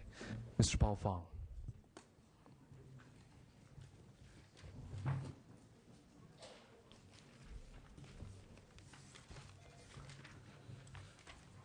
Good morning, Mr. Fong. You have three measures before us today. Two are due pass as recommended. One is a candidate for suspense. Would you like to start with AB 852? Okay, thank you. Okay. Mr. Chair and members, AB 852 provides incentives to assessors and businesses to make their necessary transitions in their electronic processing systems so that business property statements can be filed electronically statewide. The use of electronic filing reduces the need for manual data entry and the level of data handling errors associated with hard copy business statement filing. In addition, businesses filing electronically are able to get their estimated assessed values earlier. However, there is no standard catalog of equipment category codes, and as a result, a myriad of different descriptions are filed unique to individual companies. AB 852 also directs the Board of Equalization, in consultation with the assessors and taxpayers' representatives, to adopt equipment category codes by January 1, 2011. This bill will establish uniformity and reduce human errors and costs associated with paper filings. AB 852 will have minor costs to the state. It's sponsored by the California Assessors Association and has no opposition. I respectfully ask for your aye vote. Mr. Chairman, members, Greg Cook, representing the California Assessors Association, were the sponsors of the bill and obviously in strong support. Thank you. Thank you very much. Any other witnesses in support? We have a motion that's been made by Mr. Amiano, been seconded by Mr. Mike Davis. Please proceed. Devin Whitney with Tech America, and on behalf of Caltax, here to remove our opposition to this measure. We'd just like to thank the author and the sponsor for being so diligent and gracious in addressing our concerns. Thank you. All right. Thank you very much. Any other witnesses in support? Seeing none. Any witnesses in opposition? You see that you removed TechNet. DUF, do you have a file? No file, Mr. Chairman. Okay. We have a motion that's been made by Mr. Amiano. It's been seconded by Mr. Mike Davis. This measure passes on a B roll call. Let's move to A with Harkey as an aye vote. Ms. Diane Harkey as an aye vote. Let's go to AB 1160. Mr. Chair and members, AB 1160 will provide consumer protections and equity to non-English speakers Motion's been made by Mr. Amiano. It's been seconded by Mr. Mike Davis. Please proceed. Purchasing a home in California. Specifically, this bill will require mortgage lenders to provide a translated mortgage summary document to a borrower in a language in which a contract was negotiated verbally. For most consumers, mortgages are the largest, most complex financial transaction in their lives. I respectfully ask for an aye vote. Thank you very much. Witnesses in support. Leilani Aguinaldo-Yi with Asian Americans for Civil Rights and Equality. Briefly, what we're talking about here, members, are business transactions in which companies are specifically soliciting this clientele. They're advertising in these other languages, and they're hiring staff to negotiate in these other languages. We think it's only fair that a written translation be provided so that consumers know exactly what it is they're signing. Mortgages that are negotiated through a mortgage broker are already required to include a written translation of a mortgage summary document, and we think it's not unreasonable to expect the same of lenders. The Department of Real Estate is the one who drafts the forms and does the translations for mortgage brokers, and likewise in this bill, DFI and DOC would do the translations and draft the forms as well, and as stated in the analysis, the costs for this are minor and absorbable. Urge an aye vote. Thank you. Thank you very much. Next witness. Laura Flynn on behalf of the Center for Responsible Lending, co-sponsor along with ACRE, and I would just echo my colleagues' comments and urge your support. Thank you. Thank you very much. Mr. Chair, Jeremy Smith on behalf of the California Labor Federation, also in support. Thank you. Mr. Chair, Ronald Coleman on behalf of California ACORN, also in support. Thank you very much. Do we have any other witnesses in support? Seeing none. Witnesses in opposition.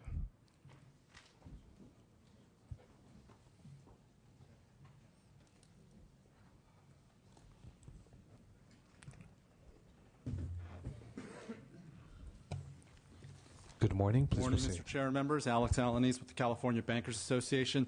We have an opposed unless amended position. I think we're almost there with the author, but it's kind of a big almost. For us, the rescission penalty is unacceptable. Although there's rescission for auto contracts, home loans is a larger issue for us. There's a big difference between a $10,000 auto loan and a $500,000 home mortgage. The other issue, too, for us is we would like to see a delayed implementation. Proponents talked about having a uniform that they can actually give to the borrower, but it may be a while before the Department of Financial Institutions or the Department of Corporations has those forms. So we would be required to give a form to a borrower which the form does not exist. So two things we'd like to see: the removal of the rescission penalty and also a delayed implementation in the bill, which was also in the bill from last year by Lieber 512. Good morning, Mr. Chair and members. Melissa M. Alexson with the California Credit Union League, also here in opposition. I do want to thank the author and his staff for coming a long way with the industry thus far. However, our concerns remain with first off, the Department of Financial Institutions. Their charge really during these tough economic times is to ensure the safety and soundness of the state licensed credit unions and banks. In one of the toughest years that credit unions have ever faced in California, we're relying on our regulator more than ever, and to divert their attention and their scarce resources to something else beyond ensuring the safety and soundness of our state's financial institutions, we find is difficult. In addition, the rescission of the mortgage contract is another major hurdle for the credit unions. It's risky and expensive for even our largest credit unions to face. So for those reasons, we oppose the bill. All right, next witness. Mr. Chair, committee members, Pat Zenzele here on behalf of the California Mortgage Bankers Association, also here in opposition to the bill. The rescission period issue is a significant problem for us, and it really would subject these types of mortgage contracts to negative implications on the secondary market. It also subjects the supervised financial organizations to contract rescission for the life of the contract.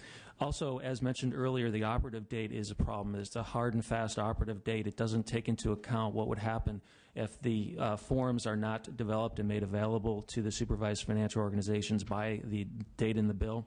And also, we have some concerns regarding some of the other notice provisions in the bill. So for those reasons, we're in opposition. Thank you very much. Robert Callahan with the California Chamber of Commerce, and share the concerns that were previously stated. Thanks. Okay, thank you very much. Any other witnesses in opposition?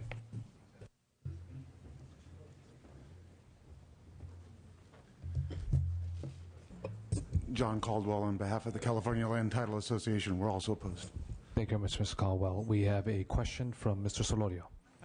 Not a question. I did want to thank the author for bringing this forward.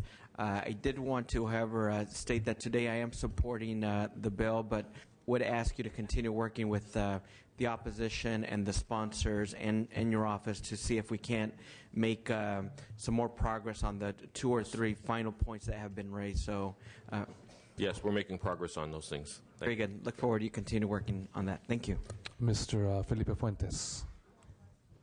Thank you, Mr. Chair. Mr. Fong, thank you for bringing this measure forward. I think it is important to figure out the translation issues, but as was stated in committee, I think we need to continue working on the bill as a co-author on the rescission issues, but I want to thank you for bringing the measure forward. I will continue to support the bill, but look forward to a amenable resolution with all the parties, hopefully, that are involved. Yeah, we'll have the amendments by the time when this bill reaches the floor. Thank you, Mr. Fong. Thank you.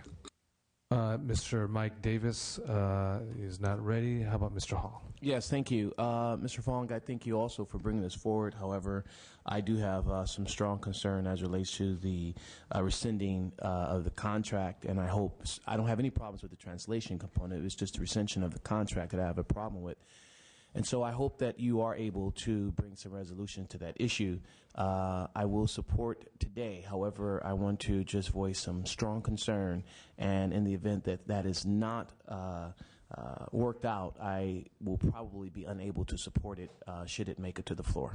Thank you. Thank you, Mr. Fong. Mr. Mike Davis is back. Mr. Mike Davis, did you have a question or commentary? Okay, Mr. John Pettis. I'd just like to associate myself with the comments of my 2 colleagues before me. Thank you.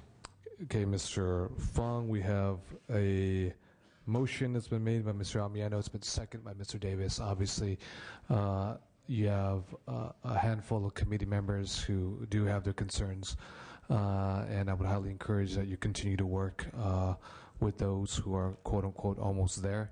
Hopefully you guys will get there. I won't get into the technical details of your measure right now, but the spirit behind the bill, without a doubt, is the right spirit. You have a lot of folks don't meet the classic traditional demographics in the state of California who are securing mortgage home loans and are speaking exclusively a language other than English. So I do give you a lot of credit and recognition for doing this measure.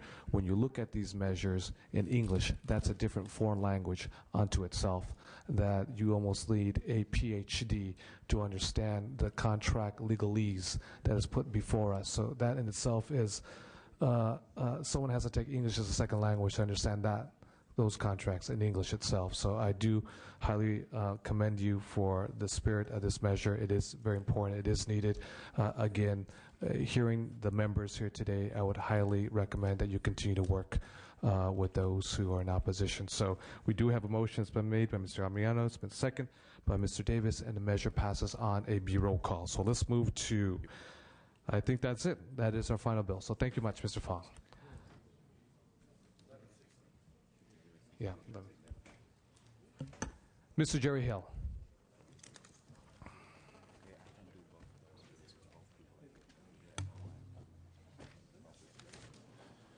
Mr. Chair, good afternoon. Good morning. Mr. Hill, good morning. Good morning. You have 3 measures before us today. 1 is do pass recommended, and 2 are candidates for suspense. Would you like to start with AB and end with AB 1358?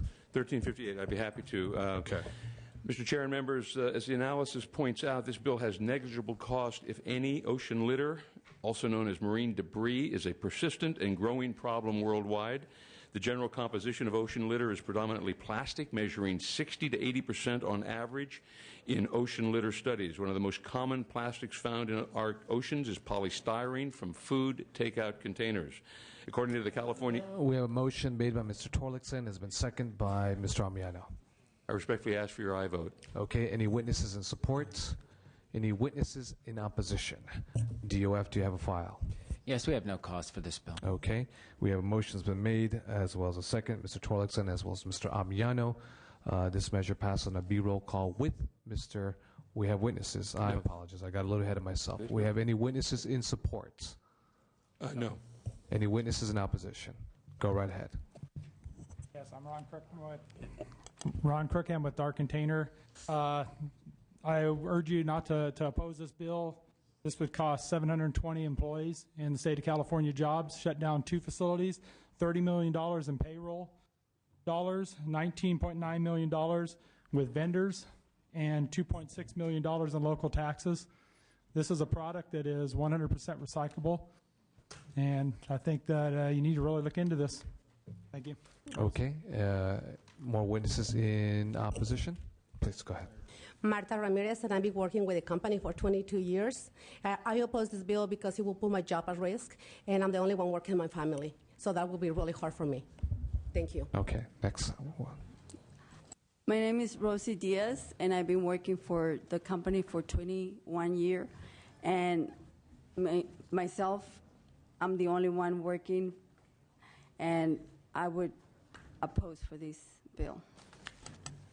Next witness, go ahead. Mr. Chairman, members of the committee, Randy Pollack on behalf of the Plastic Food Service Packaging Group. And it's very interesting that before this bill reached this committee, it was amended to take out state institutions because the state realized that there are significant costs when you go from one packaging over to an alternative. It is estimated that for every $1 that you spend in a packaging cost of foam, it will cost you $2.70 for an alternative. Additionally, I just want to make a quick address the issue regarding health concerns. We believe there are no health concerns with this. If that is an issue, we believe that the green chemistry that was passed last year provides a venue for taking this issue over to the Department of Toxic Substance Control, where we believe that our state scientists should look at that issue. So for those reasons, we ask for your opposition. Thank you. Thank you very much. Next witness. Good morning. Lori Hansen representing the Pactiv Corporation. This bill goes way beyond foam food service packaging, and our plants in California, 5 of them would be direly affected. 1,300 employees would be let go. And on behalf of Pactiv and our union employees, we ask for your no vote.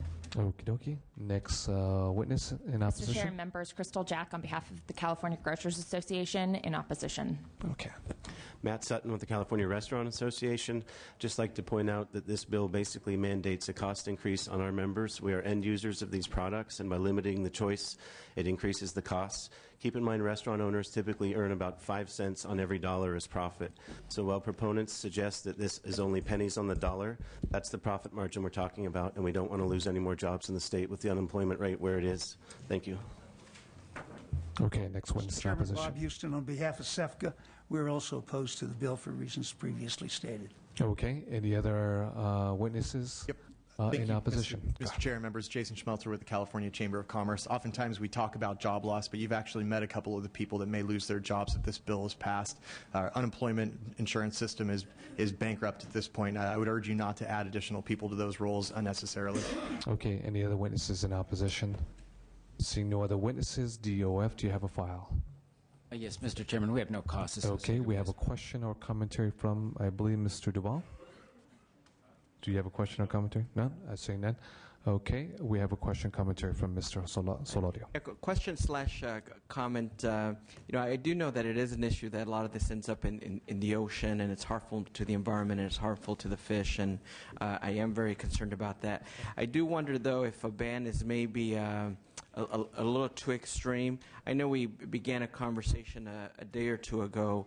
Maybe working with industry, maybe there's a fee, there's some program where we can promote recycling of this when possible. I know there's a debate about how recyclable this is. Also, just education, about the. When in some cases, I know if you use this in a microwave, there may be some harmful effects to that. There could be education about that. I know that's one of the things of great concern to you that. Many families don't know that there may be some toxicity to using these materials in a microwave, that it ends up being harmful. I don't know that people know that. Today, I'm not supporting it, but if there are changes along the way where we figure out some education programs or some other ways to reduce usage, I'm interested in that. But also, given the economy, especially a lot of restaurants, especially the small ones, they're going out of business. Even a lot of the large businesses are going out of business. That we really need to also pause and think: is this the best time to put in a mandatory ban? I know too other materials may be heavier than styrofoam. So from the position of the environment and the carbon footprint of transporting these materials, I think there's also a benefit to styrofoam, that to just ban it outright too early, I'm not sure that that's the best course of action. I'm very open to working with you maybe on amendments to this if it doesn't move forward, but in its current form today, I unfortunately can't support it. Thank you. Mr. Calderon.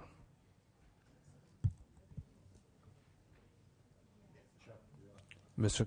Calderon. Right.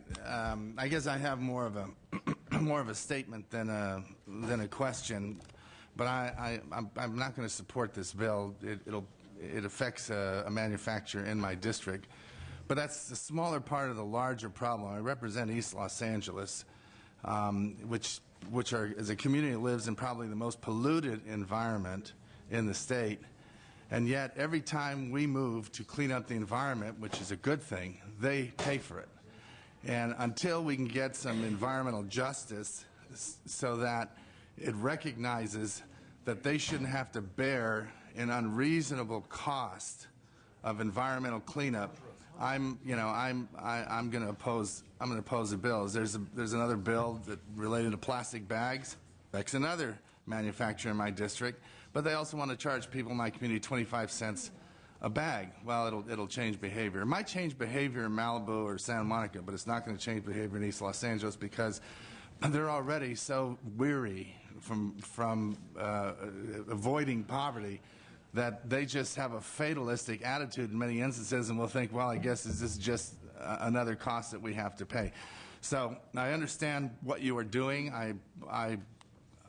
And I think it's important to do it, but until I start seeing bills, and I'm not only talking about your bill, but this happens, but until I start bills that's going to start shedding or spreading the cost so that my community that already lives in the most polluted areas, air and ground and water, so they don't have to pay a disproportionate amount. I just wanted to explain my vote. Thanks. Thank you. Ms. Strickland. Thank you. Mr. One of the members of the opposition said that you had amended the bill to exclude state agencies and departments. Yes. Why would you do that? Well, we did that to make the bill easier at this point in time, and the goal would be to look at that down the road to perhaps re-include that into the bill, but we didn't want to burden the state at this point in time. I think that's my problem with the bill, is that we're talking about burdening the state, and that's bad, but somehow burdening the businesses of California is okay.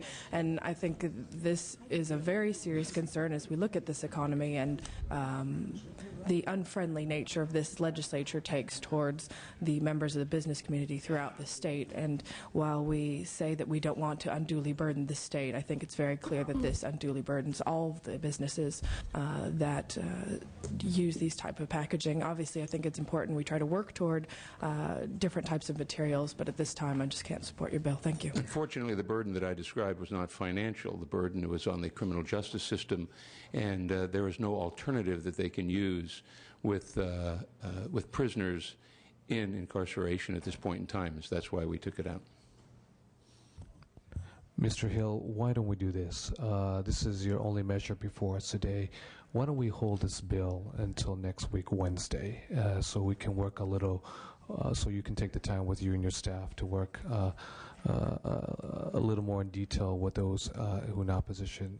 I hope you would take that as a constructive suggestion for today, and we will see you next week on this measure. That's very good. Thank you. Okay, Mr. Hill. Thank you very much. We had Bill AB 1018. 1018, yes, go right ahead. And I understand that AB 1018 is a candidate for suspense, but I'd like to present it anyway. It would better equip policymakers to make tough budget decisions. Sponsored by the State Controller's Office, this bill would make available detailed long-term expenditure and revenue forecasts during 4 critical budgeting periods each year. This bill would require the Department of Finance to forecast expenditures and revenues for the current budget year and the following 3 years at the same time as the governor's budget and the May revision.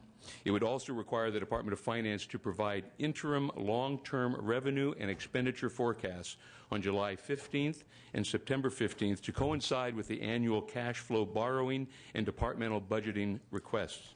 The Controller's Office and Treasurer's Office would review the information and report it to the Department of Finance and the Legislature. Long-term revenue forecasting is encouraged by most public policy thinkers and practiced by a number of states. More frequent long-term forecasts would allow the California Legislature to identify revenue shortfalls earlier and be proactive in avoiding budget crises.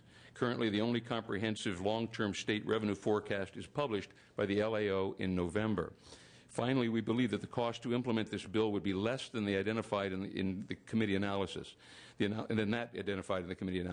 analysis estimates the compliance cost for the Treasurer and Controller at $250,000 per year. The Controller, however, has stated that its cost would be minor and absorbable. Thank you for your consideration of this legislation. And with me today is Dave O'Toole with the State Controller's Office. Okay, thank you very much, Mr. Hill. Thank you, please. Chair.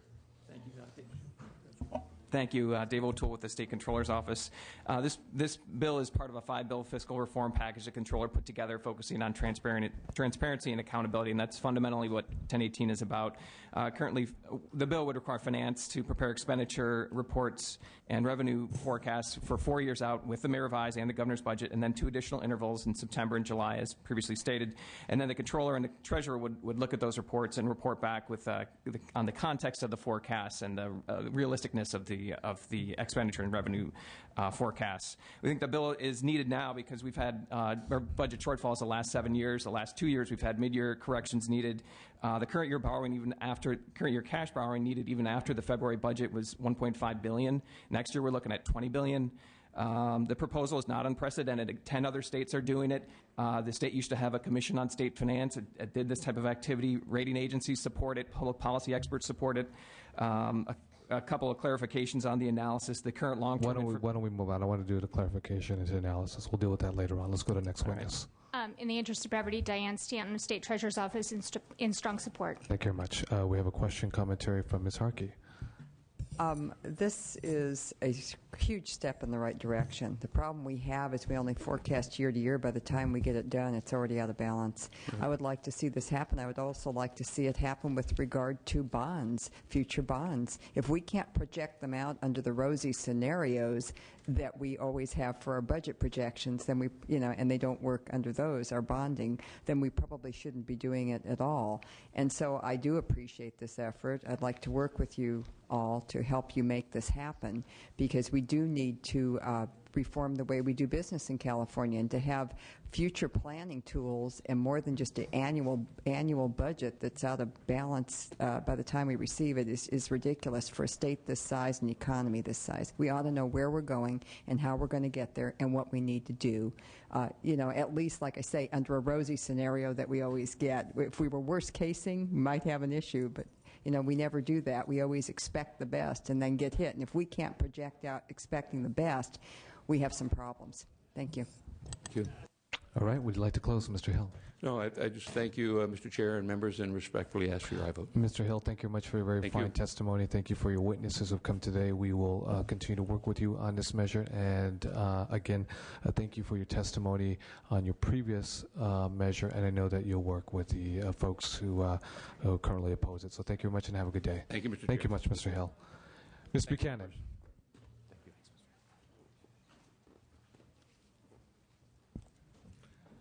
Good morning, Ms. Buchanan. Good morning, and thank you very much for allowing me to present. I'm going to be brief because I think the analysis, it's a simple bill. The analysis is well written, it's concise, and Motion has been made by Mr. Amiano. It's been seconded by Mr. Solorio with a head nod and a finger wink. Do you have any witnesses in support? I do. Teresa Stark with the California Medical Association. We are in support. Thank you very much. Any witnesses in opposition? Seeing none. DOF, do you have a file? And no file, Mr. Chairman. Okay, why don't we do a Republican roll call on this measure? Nielsen? No. Nielsen, no. Duval? No. Duval, no. Harkey? No. No voting. Not voting. Not voting. Miller? Strickland? Okay, Ms. Buchanan, this measure passes. Thank you very much. Thank you. Have a good day. You too. Mr. Wesley Chesborough.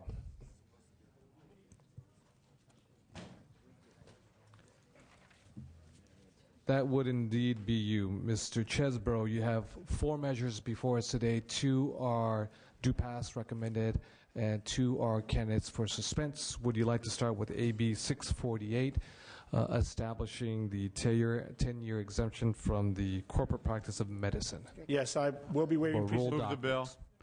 Motion has been made by Mr. Duval. We have a second, Mr. Solorio. Please proceed. Let me just say this is a very important bill for rural communities to have access to health care. Appreciate your support. Okay, witnesses in support. My name is Esteban Verduzco, and I am a medical student in the Rural Prime program at UC Davis. I was born and raised in Tulare County and witnessed firsthand the shortage of particularly specialty care physicians in my county. My friends and relatives must travel to other counties if they want to get specialty care. Those without the means to travel to another county simply do not have access to specialty care. AB 648 would reduce the financial barriers to establishing a medical practice in California's underserved rural areas.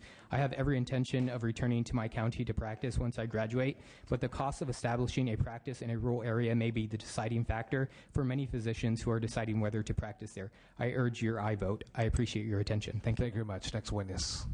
Yes, hi, I'm Clint Purvance, an emergency physician, been serving rural California for 10 years now in emergency department in South Lake Tahoe.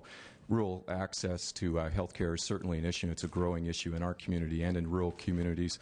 Largely, physicians do want employment models. I'm also a chief medical officer and recruit into our hospital system. Physicians from Generation Y all the way to baby boomers these days are looking for employment, and labor statistics would reveal that that's a growing trend, and over 100,000 physicians nationwide are employed by hospitals currently. I would request a yes vote on this bill. It would please Thank you very allow much. us Let's to go to have the next California witness. hospitals. Barbara Glazer with the California Hospital Associations. We are the sponsors of the bill and urge your support. Thank you very much. Next witness. Cindy Hillary, Regional Council of Rural Counties, in strong support. Okay. Witnesses in opposition. Come on down, please.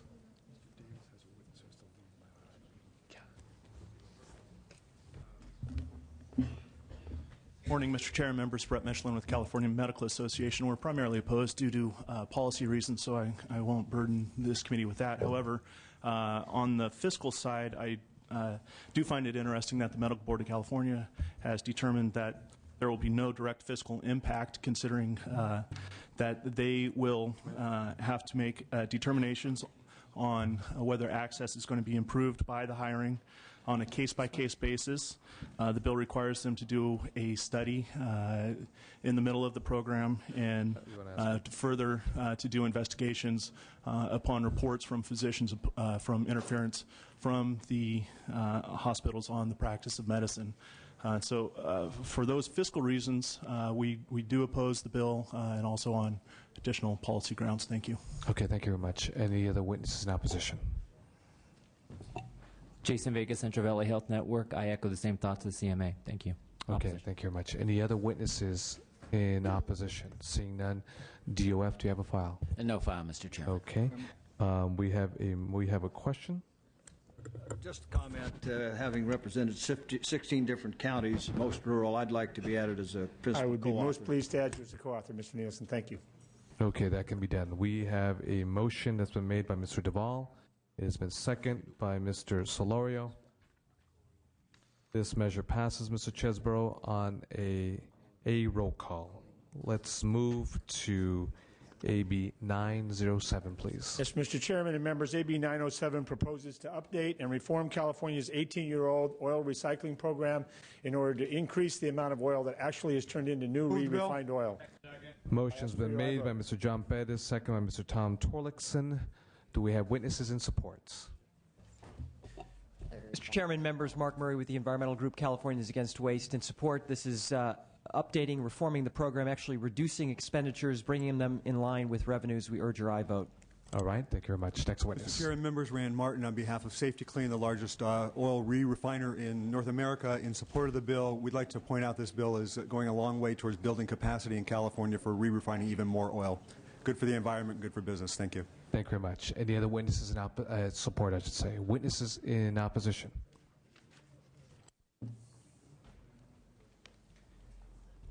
Mr. Chairman, members, Jeff Sickinger with KP Public Affairs on behalf of the Western States Petroleum Association. We think that the focus of this bill and the discussion around the program should be on increasing used oil collection rates, because that is ultimately what keeps used oil out of storm drains, out of landfills, out of the environment. We think there's too little emphasis on that issue and too much emphasis on incentivizing re-refining of used oil into lubricating oil. The bill completely exempts re-refined lubricating oil from the front-end fee, which funds the program, even though it imposes exactly the same demand and costs on the system when it's collected at end of life. The bill eliminates incentive payments for commercial used oil collection centers. We think it's likely that these facilities will stop taking used oil from the general public. Fewer collection centers means less convenience for consumers. We don't think that translates into higher collection rates. In addition to the one-time fee, the bill gives the board the authority to enact future fee increases as frequently as annually, regardless of the actual funding demands of the program and without legislative approval. There are a number of misstatements in the analysis, which I will not get into now, but the bottom line for WISPA is we think that these issues need to be carefully considered with respect to the potential to diminish collection rates going forward before the bill moves. Thank you. Thank you very much for your testimony. Do you have a file? Yes, Mr. Chairman, we have increased revenues of $8 million per year and increased expenditures of $9 million per year for a net cost of $1 million. All right, thank you very much. We have a motion that's been made by Mr. John Bettis. It's been seconded by Mr. Tom Torlakson. This measure passes on a B-roll call with Mr. Jose Solorio recorded as non-voting. Thank you very much, and I waive on the other bills. Thank you very much, Mr. Chesborough. Have a good day. Thank you. What do we have? Mr. Mike Davis, if you'd like to come on down. I know you have a witness that has to leave quite soon. Thank you, Mr. Chairman and members of the Appropriations Committee. Motion has been made by Mr. Tom Amiano. It's been seconded by Mr. Tom Torlakson. Please proceed. Okay. And that would be 1121 instant runoff voting. Come on, I was just ready to start. Do 1120.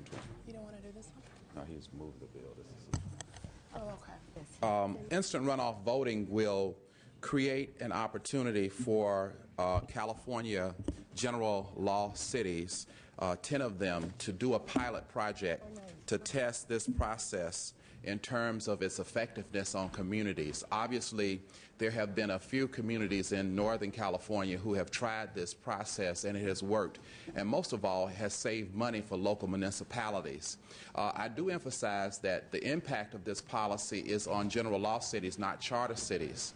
It works simply that an individual who goes to one election gets an opportunity to choose his or her first choice, and then at that very same activity of voting gets an opportunity to choose their second choice, so that if in fact the first choice does make it to the primary, then there is no need to count the second. However, if they don't get 50 plus 1, then the second choice would have already been made by voters, thus saving local municipalities money in terms of the cost of voting. We know that there have been many elections that have cost millions of dollars because people are going back and forth, coupled with the fact that there has been voter fatigue, particularly recently, about the amount of time it takes and the cost, and again, how frequently people have had to go back and forth to the polls. I have with me today individuals who are involved with this measure who will be testifying on behalf of the bill, and I'd like for them to introduce themselves. Please go ahead. Thank you, Mr. Chair and members, and Mr. Davis. I'm Rob Dickinson with Californians for Electoral Reform, and we're the sponsors of this bill. There's 4 reasons we hope that you'll support the bill. First, there's growing interest and support for ranked voting among local governments. Second, that there's a significant potential for improvements in voter participation, especially among minority and low-income voters. There's a potential for significant cost savings for local government, and wherever ranked voting has been used, voters have understood it at very high levels, they've used it effectively, and they've preferred it. In terms of voter turnout, San Francisco saw an estimated tripling of effective voter turnout as a result of using ranked voting, and that improvement in voter turnout was the highest in the poorest and most racially diverse neighborhoods. In terms of cost savings, local governments save money by avoiding costly runoff elections that tend to negatively affect voter turnout. By electing winners in a single high turnout election, not only do they have improvements in turnout, but they can save quite a bit of money. San Francisco saves at least $1.6 million per election, which adds up and is significant, especially when local governments are having trouble. Ranked voting has been used successfully in at least 6 different elections in recent years, and each one of those has shown that voters have had very strong levels of understanding. They've used it effectively, demonstrated by using a large number of rankings, and they've shown strong preference. In San Francisco, voters preferred it 3-to-1 over the previous system they were used, and in fact 2-to-1 felt it was more fair than the previous system. I'll close with that since I know you have a lot before you today. Thank you very much. I urge your support. Thank you very much. Next witness. Thank you, Mr. Chair and members. Rhonda Pascal on behalf of Secretary of State Deborah Bowen in support of the measure for the reasons already articulated. We're continuing to work with the author and the sponsors as the bill makes its way through the process, and I respectfully urge the committee's support. Thank you very much. We have a question commentary from Mr. Amiano. Yes, thank you. I want to applaud Mr. Davis for addressing this issue. In San Francisco, when we first introduced the idea of ranked choice voting, there was resistance to it. Some of the arguments that were made, particularly in and around the disenfranchisement of minorities, was proven to be untrue. It's been greatly successful. Even those opponents now appreciate it. It's going to be used in the upcoming mayor's race as well. It does take, frankly, as an elected, it does take a little bit of getting used to, but we had great results with town hall meetings and the education around it. I know that this bill is currently just calling for a pilot program. It's not mandating anyone to do it, and I think that's a prudent way to approach this, because it will take a change of a certain mindset. But believe me, it is very rewarding, and the money, particularly that it saves in this current budget crisis that we have, I feel is very, very beneficial to the final approval of this in different municipalities. And leaving it up to them, I think is a good thing as well, because they can work it out themselves. Okay. Any other witnesses in support? That's it. Yeah, witnesses in opposition. DOF, do you have a file? Yes, Mr. Chairman. We have minor costs to Secretary of State of about $10,000. Okay. Mr. Davis, just a quick commentary. This is a measure that I know that we had a previous conversation, and this is something that I have not really been exposed to with regards to ranked voting. I know there is a lot of confusion about the measure. I do appreciate that you educated me with regards to this is not a mandate, but rather this is an opt-in. So in effect, it is an experiment for those local cities. So it doesn't affect any primary general races within the context of an assembly race that's partisan, a congressional race, as well as a state senate race. So we have an opt-in, 10 cities, whoever want to opt in at the local level. What I would like to do is suggest to you in a constructive manner that we continue to have this dialogue. We have next week, Wednesday. Let's hold this bill right now. Okay. Let's continue to have these conversations because, again, there's just some confusion on the measure, and this is something that's new. I know when I heard about it in San Francisco, I had very strong feelings the way it was represented towards me. So on the natural, whether it was a reaction, whether it was erroneous on my part, I wasn't inclined to be supportive of the concept and the idea. We have a little more work to do. Let's come back on Wednesday of next week. I want to thank you, or Thursday of next week.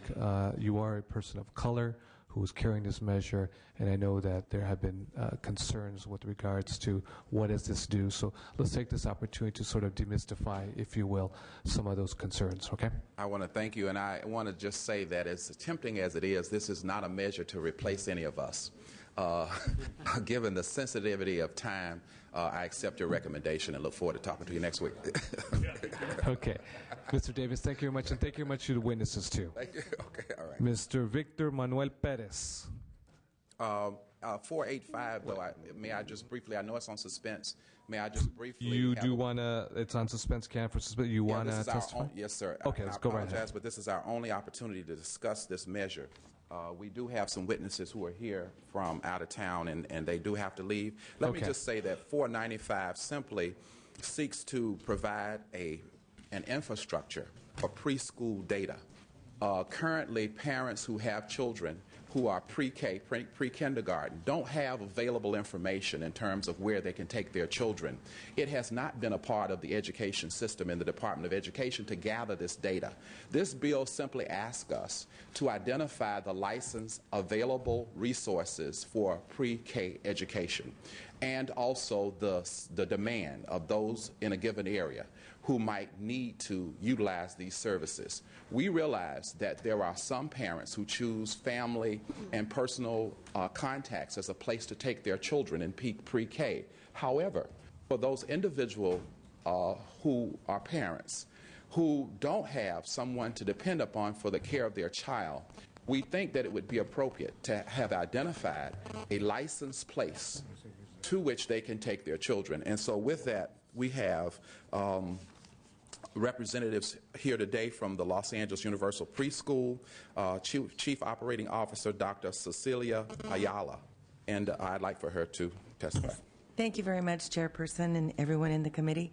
I am Celia Ayala, and I am the Chief Operating Officer for LA Up, Los Angeles Universal Preschool.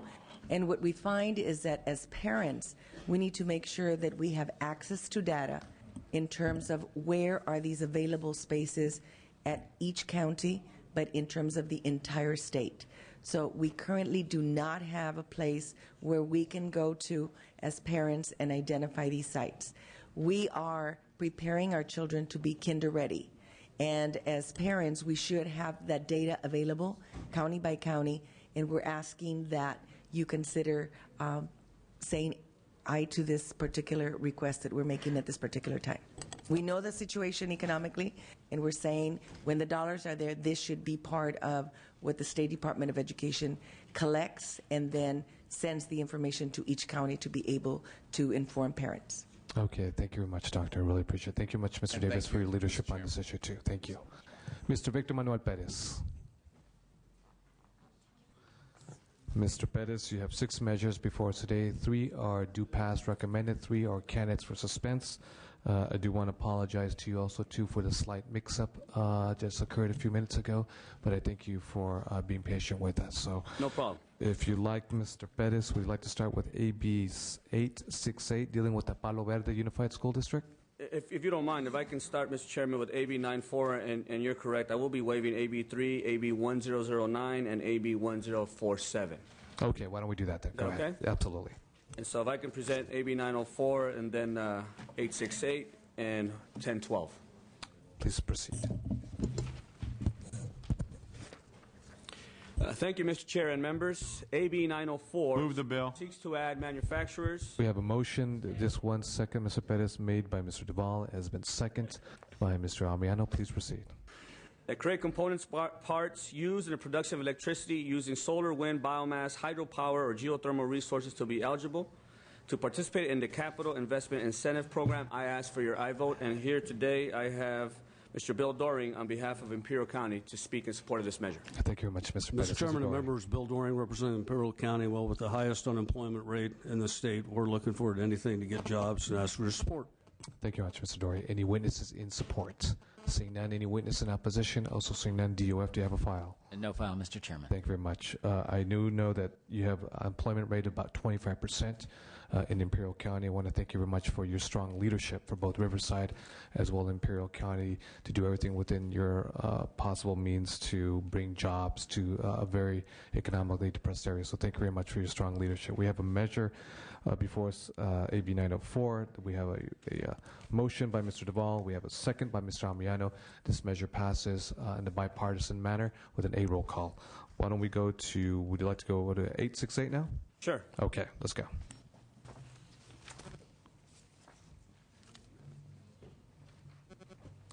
Mr. Chair and members, AB 868 move the bill. Is a local bill that would allow Palo Verde Unified School District to shift from a 5-day school week to a 4-day school week with longer days of instruction. To make this change, the school district must comply with specific requirements. The school district would like the option of moving to a schedule that more closely reflects the local employers' calendars in order to improve student attendance with the ultimate goal of improved student achievement. As reflected in the analysis, AB 868 will impose no additional cost to the state general fund. Supporters include the California School Boards Association, Dr. Alan Jensen, Superintendent of Palo Verde Unified School District, Kenneth Young, Riverside County Superintendent of Schools, and I ask for your aye vote. Here in support of the measure is Sandra Silverstein, Legislative Liaison for Riverside County Office of Education. Okay, just before we go to your witness in support, we do have a motion from made by Mr. Ball and second by Ms. Harkey. Please proceed. I didn't hear the second. Sandy Silverstein, representing Riverside County Office of Education.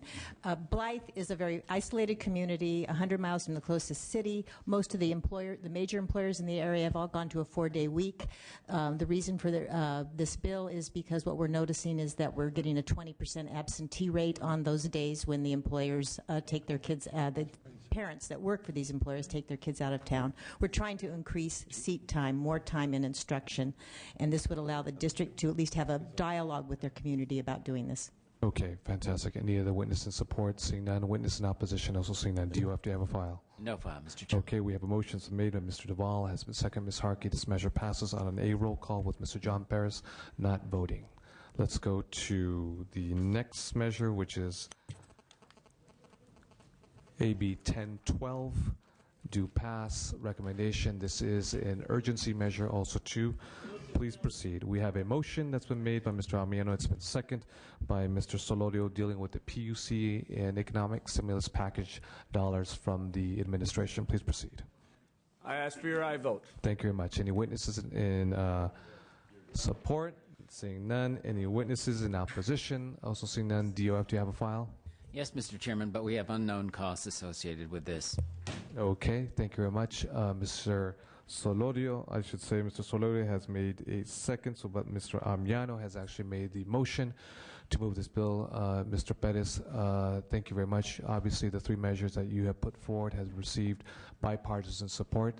I hope your constituents in Imperial and Riverside County know this, so thank you for all your hard work. Thank you, Mr. Chair. Thank you very much. Have a good day. Mr. Jim Silva, come on down. Mr. Jim Silva from the OC.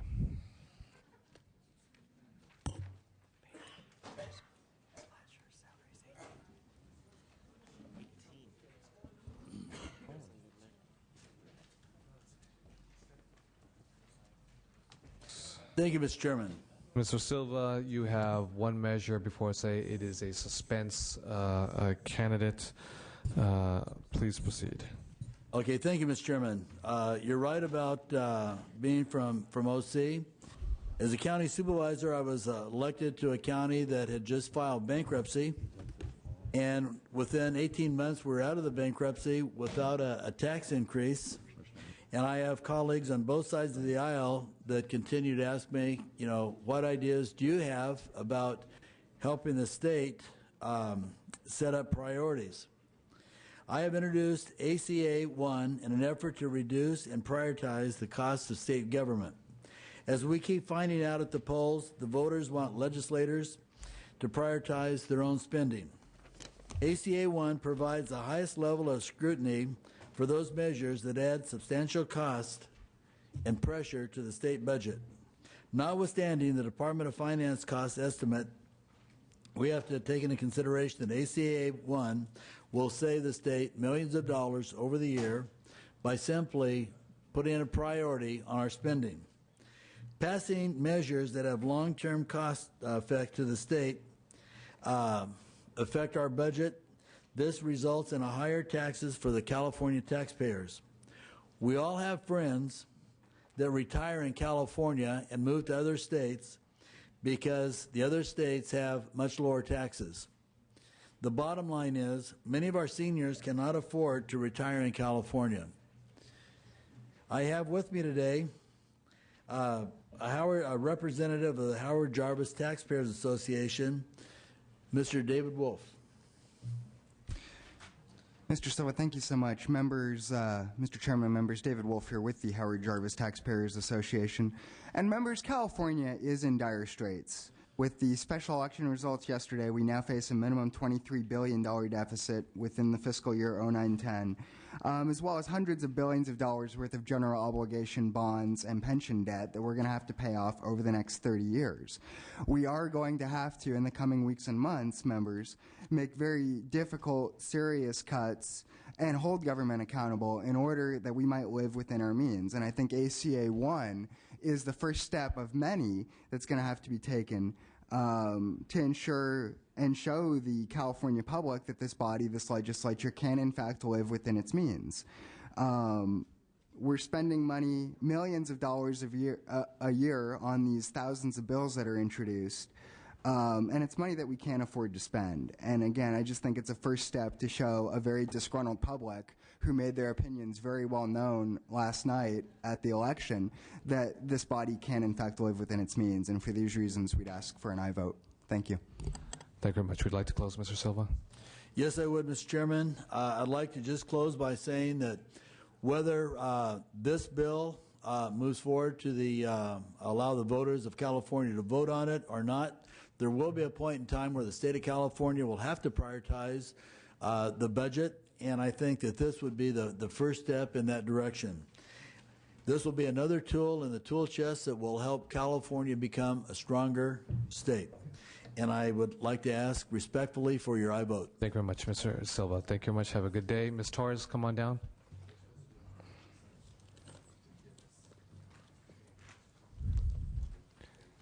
Ms. Torres, you have three measures before us today. One is consent, two are canceled for suspense. I'm going to make the assumption that you'd like to speak to AB 423. Okay.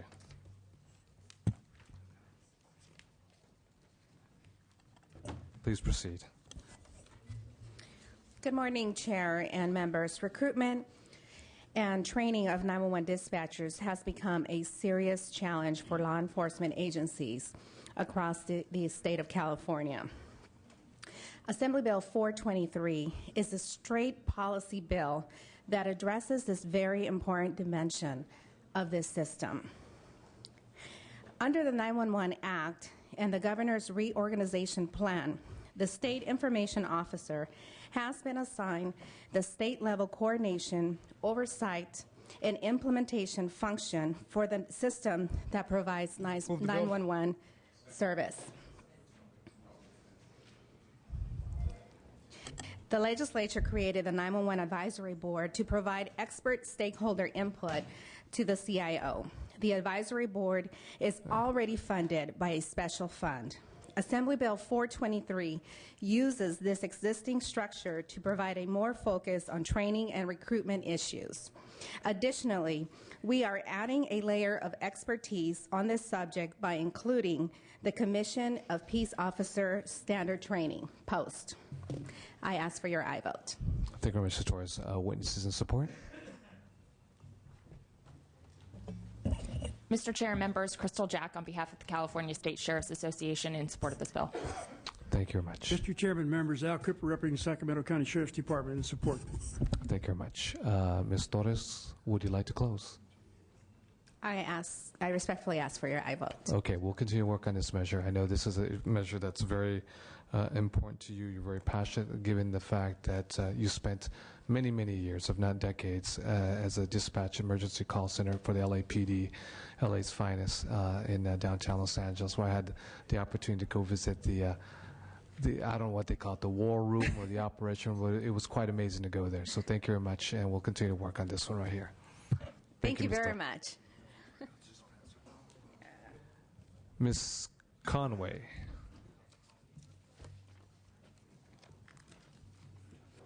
For who?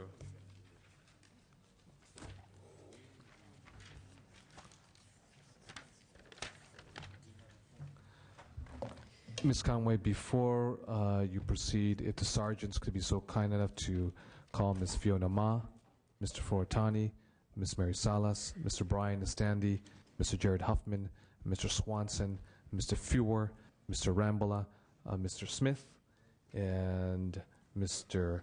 Tom Berryhill. We are more than halfway through our measures that are scheduled for today. I want to keep this commitment to 12 o'clock. Ms. Conway, you have one measure that is on suspense with regards to safe drinking water. I would ask for your brevity for your colleagues here today. 30 seconds, Mr. Chairman, and I appreciate it very much. Mr. Chairman and members of the committee, I understand that AB 1438 is a candidate for suspense, but I wanted to take this opportunity to clarify some of the fiscal comments and put some things into perspective. Existing laws the Department of Public Health to establish specified separate accounts or sub-accounts within the Drinking Water State Revolving Fund. This bill allows the department to establish a wellhead protection account within the fund. This is not a mandate, it is an authorization. Furthermore, California is allowed to take federal funds with no state match requirement to establish and implement wellhead protection programs. This bill provides DPH with administrative flexibility to more effectively fund drinking water infrastructure projects and assist disadvantaged communities. It should be a cost savings to DPH to have fewer, larger projects rather than having many smaller projects. The previous $1 million grant cap prevented infrastructure upgrades to needy communities, while this bill allows the program to be more effective and sustainable within existing resources and program dollars. The State Revolving Fund is federally funded and is not appropriation from the general fund and should have no cost pressures. With a recent infusion of federal funds, this is a perfect time to grant DPH more flexibility to adjust for the funding cap in order to be best respond to the current needs and to reflect changes in the cost and economic conditions. I look forward to working with the committee staff and DPH to better understand the fiscal implications to move this important piece of legislation and long-term solution off suspense. I respectfully ask for your favorable consideration. Thank you, Mr. Chairman. And okay, thank you, Ms. Conway. Appreciate it. Can you also call Sergeants Ms. Caballero? Mr. Cook.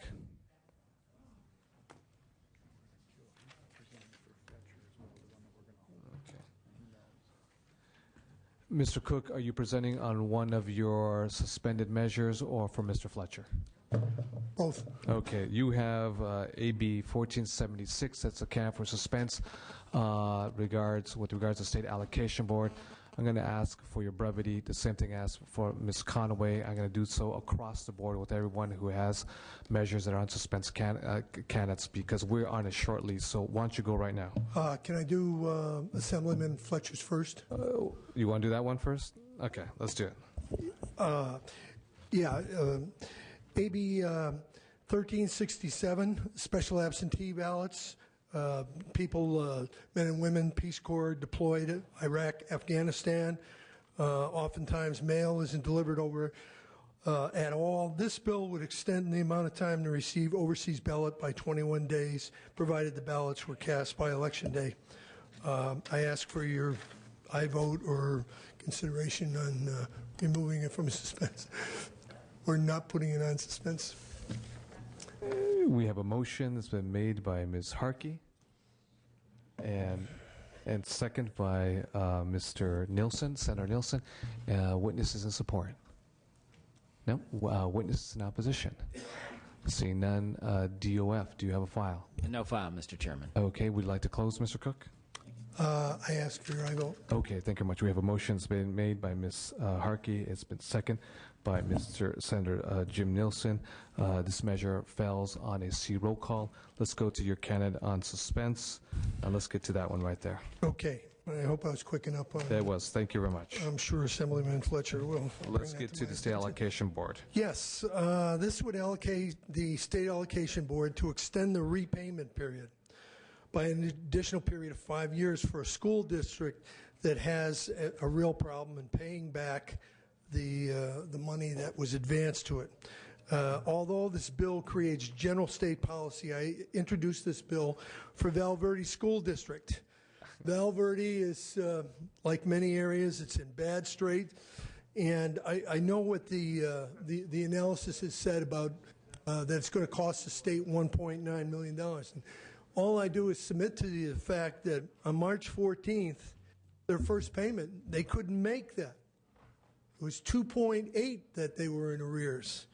And I got to be honest with you, they probably won't make the next one, which is going to be $3 million. And the question is, but this is in a very low socioeconomic area. The people are really having difficulty, impact fees, everything, if you're familiar with Riverside County. And this one I'm obviously somewhat passionate about, and I ask that it not be considered for suspense because I'm not really sure whether that's a fair appraisal on the cost. Because if it does go completely over the cliff, you have to ask yourself, how much is it going to cost then? These costs are ones that are not coming in. Granted, I accept that. But in the near future, because of what's happening, they just cannot pay their bills. And all we're asking is not any money to go forward, just to extend that time frame so they can get their act together. Because if we do have to go through a reorganization, I submit to you, it will cost quite a bit more. I have a witness in support. All right, thank you very much. Please. Sandra Silverstein, representing Riverside County Office of Education. It's just important to note that the way the bill is structured, the school district with an extended repayment plan would have to pay all the additional interest costs. So the state would be kept whole under the provisions of the bill. Thank you. All right, thank you very much. Any other witnesses in support? Seeing none. Witnesses in opposition? Also seeing none. DOF, do you have a file? No file, Mr. Chair. Okay, we have a question, a commentary from Senator Jim Nilsson. Are there any provisions in this bill, and I'm speaking from having served a lot of years on the allocation board, any provisions that if the district is found to have had some material inaccuracies, a lot of districts sort of fudge on their applications, is there anything that would disqualify them if they've done something like that? This bill is actually is because this district, and this is what this is about, this district does have material inaccuracies. They made errors, and they therefore have to repay the funding. And this is what this bill is about, is their repayment plus interest. What we're saying is because this district and any other that may be in this situation is in a negative certification, that means their budget is now under stay and rescind of the county office. It extends their repayment period so that they can make the payment. Okay, thank you very much. DOF, do you have a file? No file, Mr. Chair. Okay, thank you very much. We will move forward. I would suggest to you, as a former member of the State Allocation Board, that you also have a conversation with the current member of the State Allocation Board, who is also a member of the Appropriations Committee, that being Mr. Tom Torlakson. We'll give your measure every consideration. Thank you very much. Mr. Warren Fortani.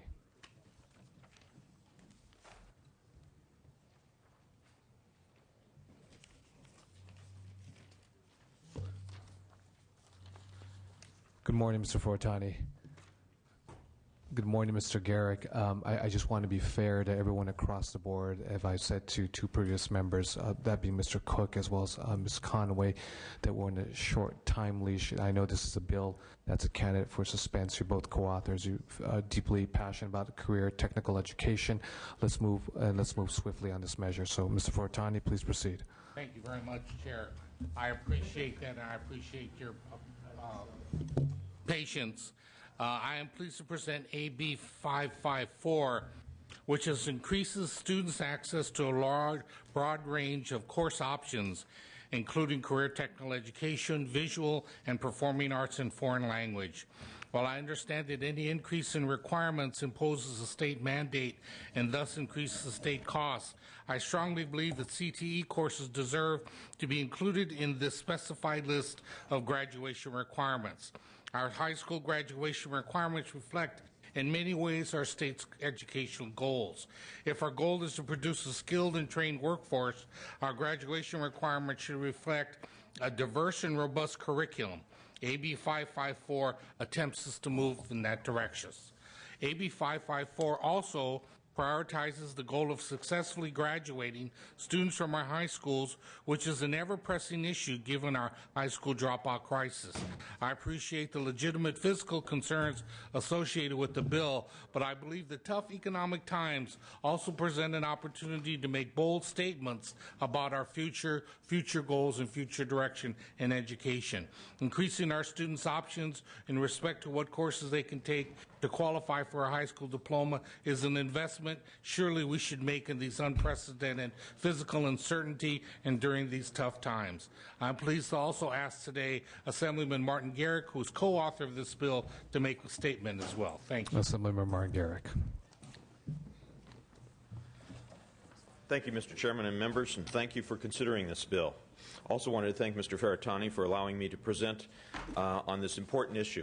As you know, I have been a very strong advocate of CTE programs. Now is the time we need to invest in the educational opportunities for those wishing to enter the workforce after graduating from high school. I brought with me a chart, and this chart, excellent example of what has taken place in terms of career technical education and its decline in both enrollment and funding. As you can see, the chart, the CT enrollment decline of 73% for high school students were participating in 1983, or 952,000. In 2007, that was down to only 30% participating, or 610,000. That's a total loss of 341,000 students. If we'd kept pace with the number of students we have on that same percentage, we'd have today actually 1.4 million students enrolled in CTE courses. This is very important to the future of both our state from a job standpoint, that we have a prepared and ready, well-trained workforce, and that is why I'm pleased to be supporting this along with Mr. Ferrattani. Thank you for allowing me to present, keeping it brief. Thank you, Mr. Garrick. Witnesses in support.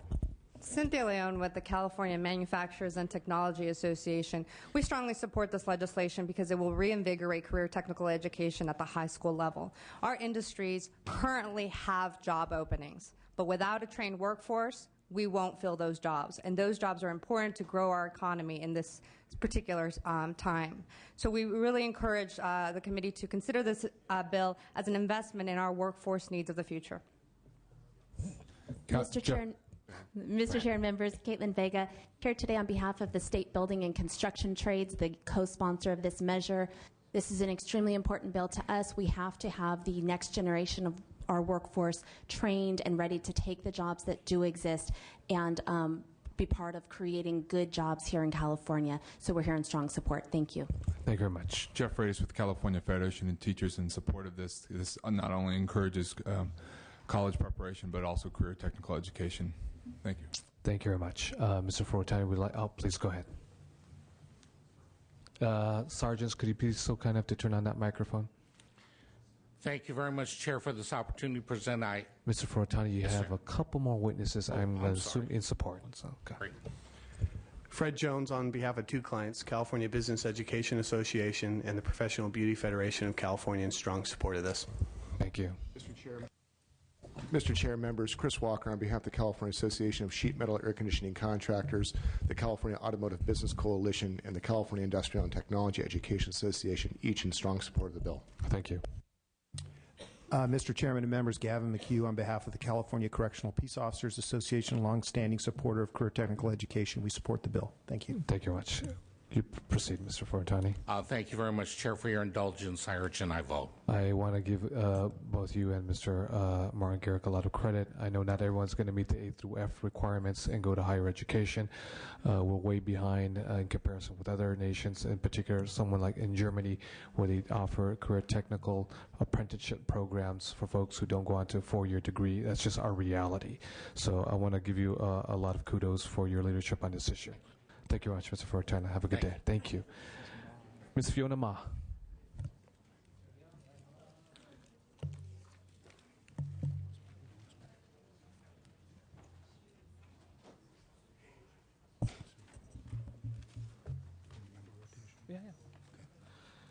Ms. Ma, good morning. You have 5 measures before us today. 2 are due pass recommended. 1 is on consent, and 2 are canceled for suspense. Would you like to start with AB 311? Yes, thank you. Good morning, Mr. Chair and members. AB 311 ensures fair Motion has been made by Mr. Amiano, second by Mr. John Pettis. With me here today is Greg Cook. Mr. Chairman, members, Greg Cook, representing the California Assessors Association, with the sponsors of the bill. This has been a very successful program. We've enjoyed working with the sponsor, and we urge your support. Okay, thank you. Next witness. Kathy Van Osten, Rosenkindle, representing United Airlines, in strong support of the bill. Thank you. Kelly Brooks, on behalf of the California State Association of Counties, we're also in support. Thank you very much. Any more witnesses in support? Any witnesses in opposition?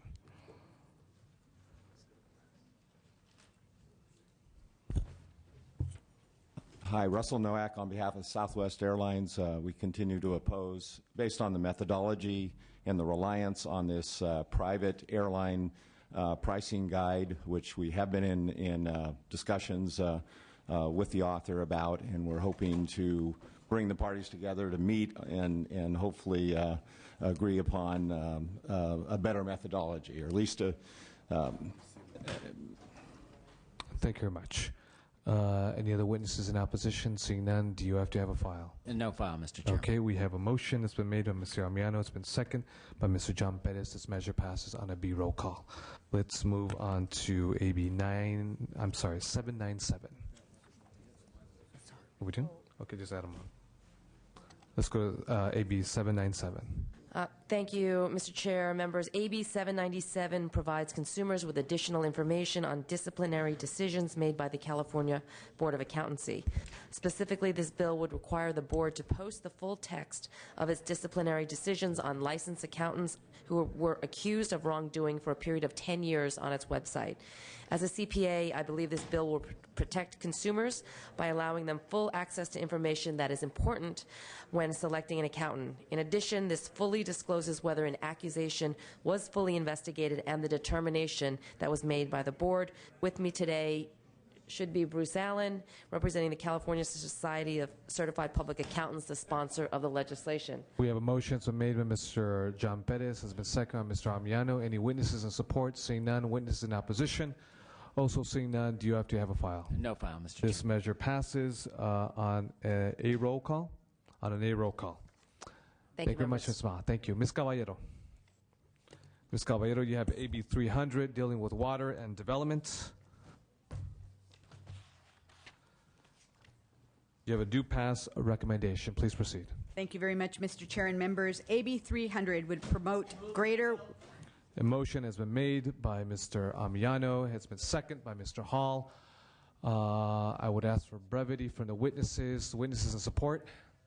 Yes, Steve Cruz with the California Building Industry Association. The bill simply encourages home builders to be more aggressive in the use of voluntary Thank you very conservation. much. Randy Knaus, East Bay Municipal Utility District. We're proud to be here on this bill. Thank you very much. Any other witnesses in support? More witnesses? Rosie Thompson. Oops. Rosie Thompson with the Metropolitan Water District from Southern California. We're currently working with the sponsors and the author and her staff, and we're coming closer to the amendments, but we are in support if amended. Okay, thank you very much. Any other witnesses in support? Seeing none. Witnesses in opposition? Also seeing none. DOF, do you have a file? Yes, Mr. Chairman. We have no state costs. There is a mandate, but it would not be reimbursable. Thank you very much. Ms. Caballero, you have a motion made by Mr. Amiano and second by Mr. Hall. This measure passes in a bipartisan fashion with an A roll call. Thank you very much, Mr. Thank you very much, Caballero. Have a nice day. Mr. Swanson.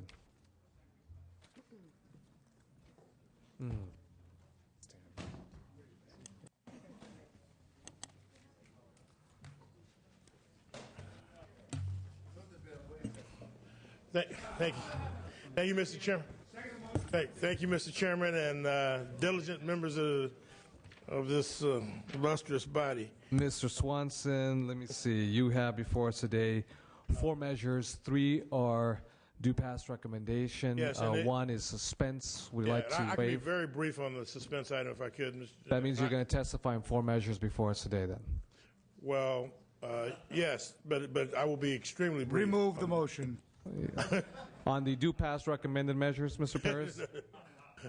Okay. So, would you like to move? Very briefly on which AB, is 17? Yeah, AB 17. Okay, very briefly on AB 17. I just want to point out to you 2 very important things. One is that analysis says that this measure would actually has the potential to increase revenue for the state. And the second question raised in it, we are preparing clarifying amendments to make sure that people understand the fees that will be charged against this human trafficking will be, and the monies that will go for the kids that are impacted by this will just be half of those fees charged, not the whole fund. And so that item would correct the other objection. I would ask that as this matter moves to suspense, you would consider that, Mr. Chairman and members of the committee. Okay? Okay. Thank you very much. Okay. Now to AB 646. AB 646. I'm sorry. You say it was moved? Okay. Thank you. Proceed. This measure, Mr. Chairman and members of the committee, AB 646 proposes a practical solution. Move the bill. To the medical physicians that would be able to serve underserved areas. With that, motion has been made by Mr. Duvall. It's been seconded by Mr. John Pettis. I would Mr. ask Pelot. for my witnesses to speak briefly in favor. Mr. Chair and members, Peter Gamby on behalf of the Association of California Healthcare Districts. We're co-sponsors of this legislation. This is an issue we've been working on since 2003 with the creation of the original SB 376 pilot, and we urge your support. Mr. Chairman and members, Willie Pelot, represent the American Federation of State, County, and Municipal Employees. I agree with Mr. Gamby.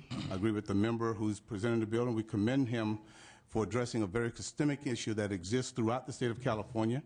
We have provided both of you, all of the members on this committee, including in the legislature, with a list of a study showing the uninsured in your district, by your district as well as by counties.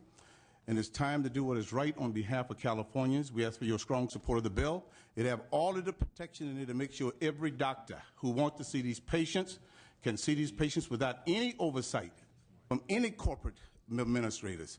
And we ask for your strong support for the bill. It's time to move forward. Thank you very much, Mr. Pelot. Next witness. Cindy Hillary, Regional Council of Rural Counties, in support for the recruitment and retention in rural areas that we see this as being beneficial for. Thank you very much. Ms. Vega. Mr. Chair and members, Caitlin Vega for the California Labor Federation, also here in support. We think this will improve access in rural and underserved communities. Thank you very much, Ms. Vega. Witnesses in opposition. We got a ton of them. 2 of them. Similar in theme with Mr. Chesborough's. I know there's some differences.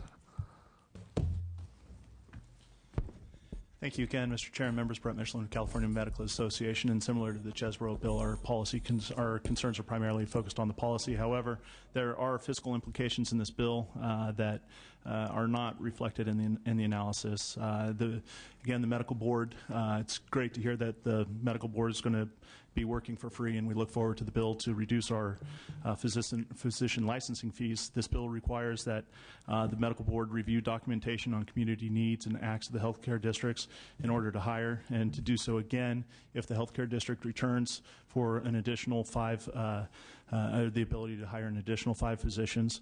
Further, the bill would require an investigation on the enforcement if there are interferences with the practice of medicine, which can result actually in this bill in imprisonment. Thank you. Thank you very much. Next one. Jason Vega, the Central Valley Health Network. We concur and echo the thoughts of CMA. Thank you very much. Thank you very much. We have a motion made by Mr. Duvall, second by Mr. John Pettis. This measure passes on an A roll call. Mr. Swanson. Let's move to AB 791. Yes, AB 791. Thank you. AB 791 will help restore local control to the Oakland Unified School District. Move the bill. We have a motion's been made by Mr. Torlakson, second by Mr. Pettis. Any witness in support? Seeing none. Any witness in opposition? Also seeing none. Do you have to have a file? No file, Mr. Thank you. The motion is second's been made. This measure passed on the B roll call. Let's move to AB 1198. Thank you. Mr. Chairman, on AB 1198, simply put, this bill will allow... Motion's been made by Mr. Tom Mamiano. Has been seconded by Mr. Torlakson. Please proceed. This bill will allow for us to use federal food stamp money for those who have been previously convicted of drug offenses to help them re-enter our society. This doesn't involve any state money. It's all federal money, and we encourage your support. We cannot turn this federal money back. The state needs it. States that have used this food stamps, like New York, their recidivism rate is somewhere around 26%, and ours is at 70%. And so I think at some point we need to start making sure we take advantage of all the federal resources available, and food stamps is basic, and it will affect mostly women prisoners that have been denied in the past. I ask my witnesses to be brief. Thank you very much, Mr. Swanson. Please proceed. Kathy Sunderling with the County Welfare Directors Association. We run the food stamp eligibility and are in support of the bill. Thank you. Valerie Small Navarro with the American Civil Liberties Union in strong support, reminding everyone that it was a Republican author who originally carried this bill, Senator Kathy Wright. Thank you. Drug Policy Alliance, Glenn Backus for Drug Policy Alliance in support. Thank you. Mike Carroll with Western Center on Law and Poverty in support also. Reduces recidivism, brings dollars into the state for our recovery. Thank you very much. We have a motion that's been made by Mr. Armiano. It's been seconded by Mr. Torlakson. Do we have opposition coming up?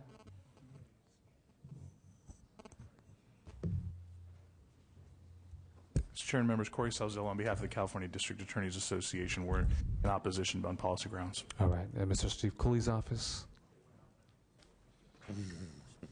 Mr. Chairman, members, Dan Filizotto on behalf of the Los Angeles District Attorney's Office.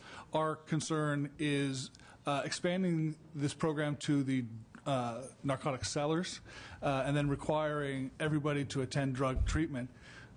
There's a significant number of the narcotic sellers who don't use, and therefore wasting a limited space in a drug treatment program, which already have a long waiting list, we believe is unnecessary.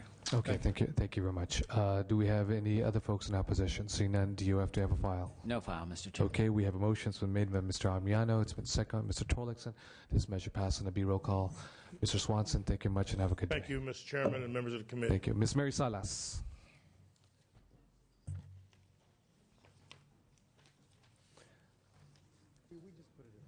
Ms. Salas, you have two measures before us today. They are both do pass recommended.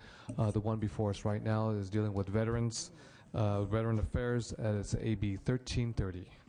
Thank you, Mr. Chair and members, and thank you for allowing me to present on AB 1330. This bill authorizes... Move the bill. Motion's been made by Mr. Duval. It's been seconded by Mr. Torlakson. Any witnesses in support? Seeing none witnesses in opposition. Do you have to have a file? No file, Mr. This measure passes on an A roll call. Let's go to the next measure, which is a committee bill, AB 1571. Okay, thank you. And AB 1571... Move the bill. Motion's been made by Mr. Duval, but seconded by Mr. Armiano. Any witnesses in support? Any witnesses in opposition? Do you have to have a file? No file. This measure moves on a roll call. Thank you very much, Ms. Salas. Thank you Have a very good much. day. I wish they Mr. were all that Nastandi. easy. Thank you. Thank you. Mr. Nastandi. Mr. Nastandi.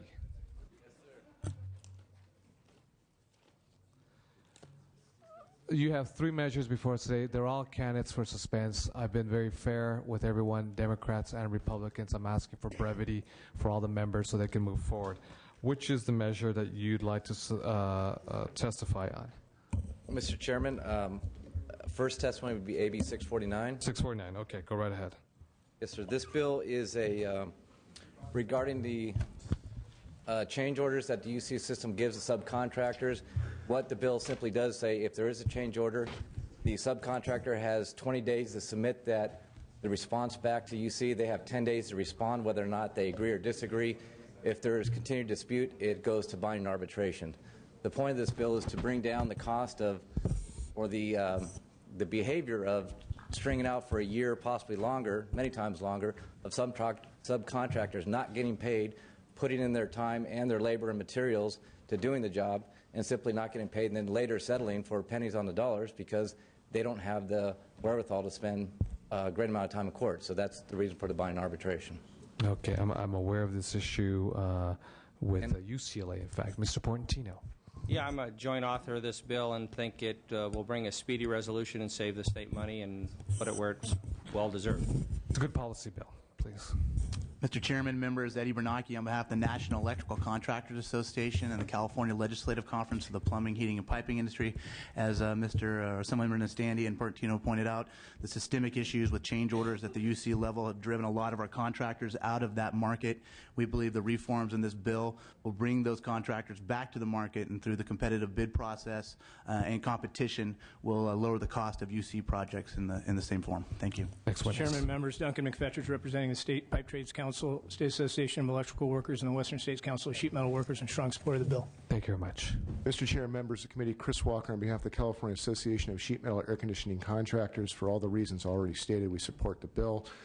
Just to say, we cannot work for free, and it's a real problem. We appreciate this bill. Thank you.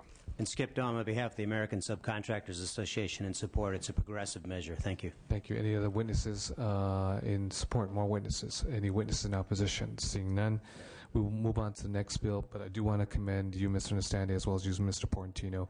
I had several meetings down in the district down in Los Angeles on this very same issue with regards to contracts at UCLA, and I do agree folks cannot work for free, so I want to commend both of you for your leadership on this issue. Thank you, Mr. Mr. Nastandi, you have another measure. It's 885?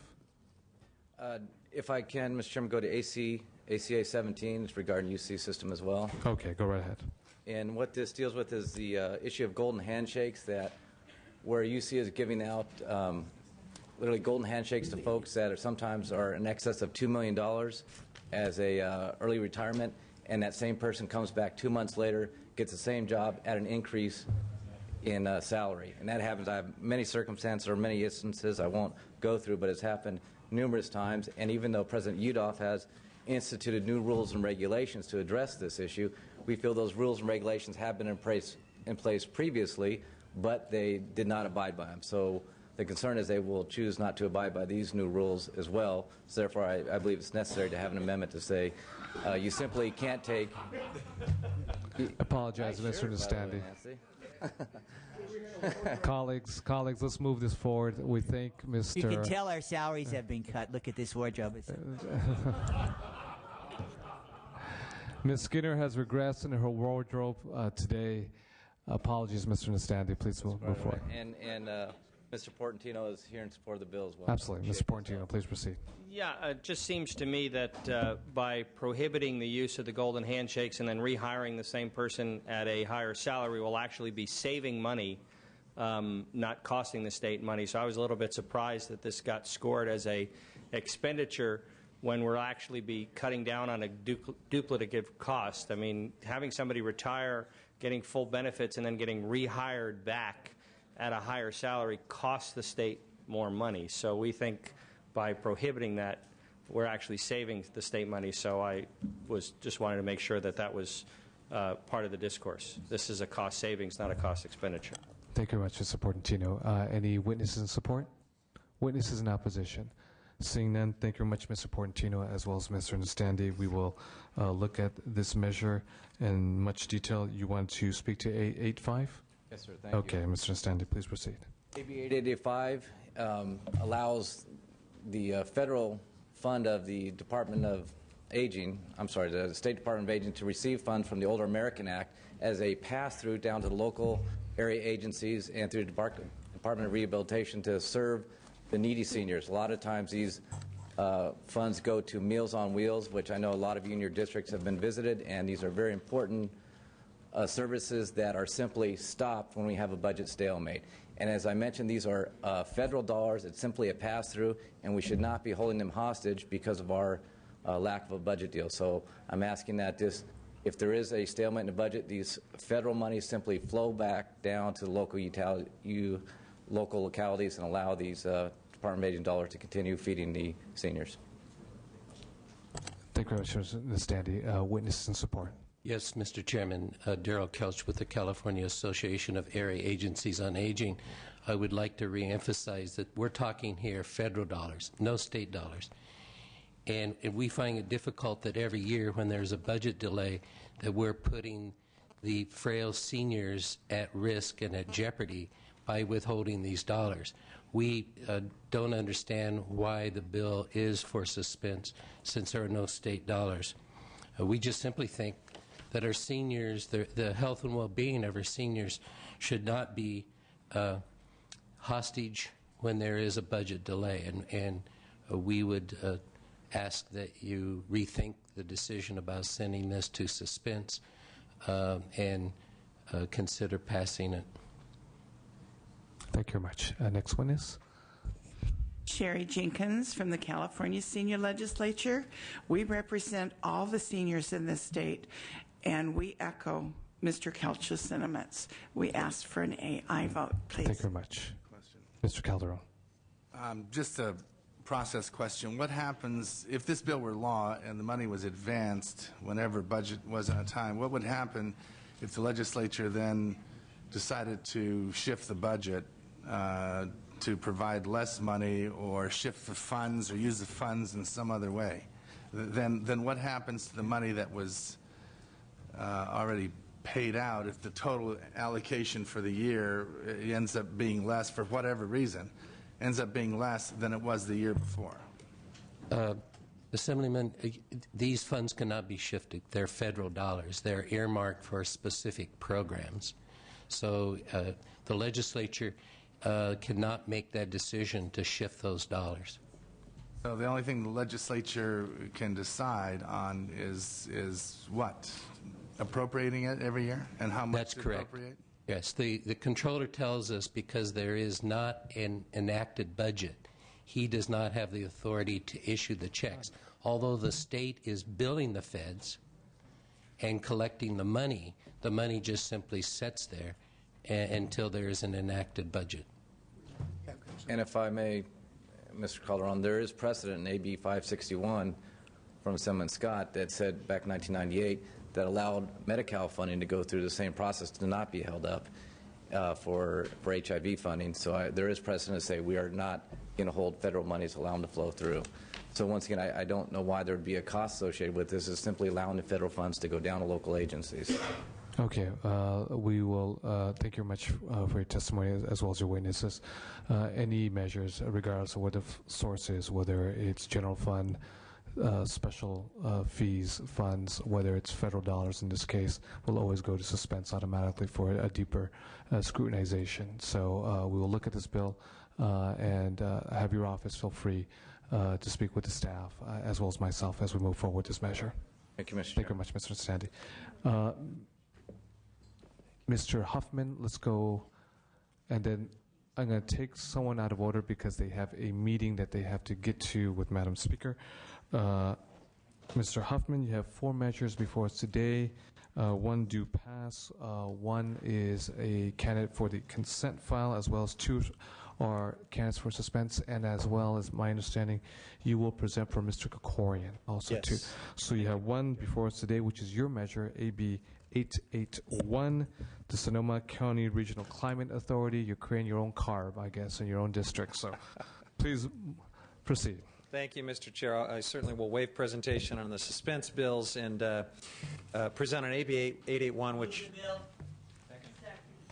We have a motion that's been made by Mr. Armiano. It's been seconded by Ms. Skinner. Do you have any witnesses in support, Mr. Huffman? I do, Mr. Chair. Don Peterson, representing Sonoma County. Mr. Peterson? Thank you, Mr. Chairman. Don Peterson on behalf of the Sonoma County Board of Supervisors in support. Thank you very much. Any other witnesses in support? Seeing none. Any witnesses in opposition? Also seeing none. DOF, do you have a file? No file, Mr. Chairman. Okay, we have a motion that's been made as well as a second. This measure passes, Mr. Huffman, on a B roll call. Why don't we go to Mr. Kokorian's measures that are before us today. He's working hard for all of us right now in Washington, D.C. Let's go with AB 7.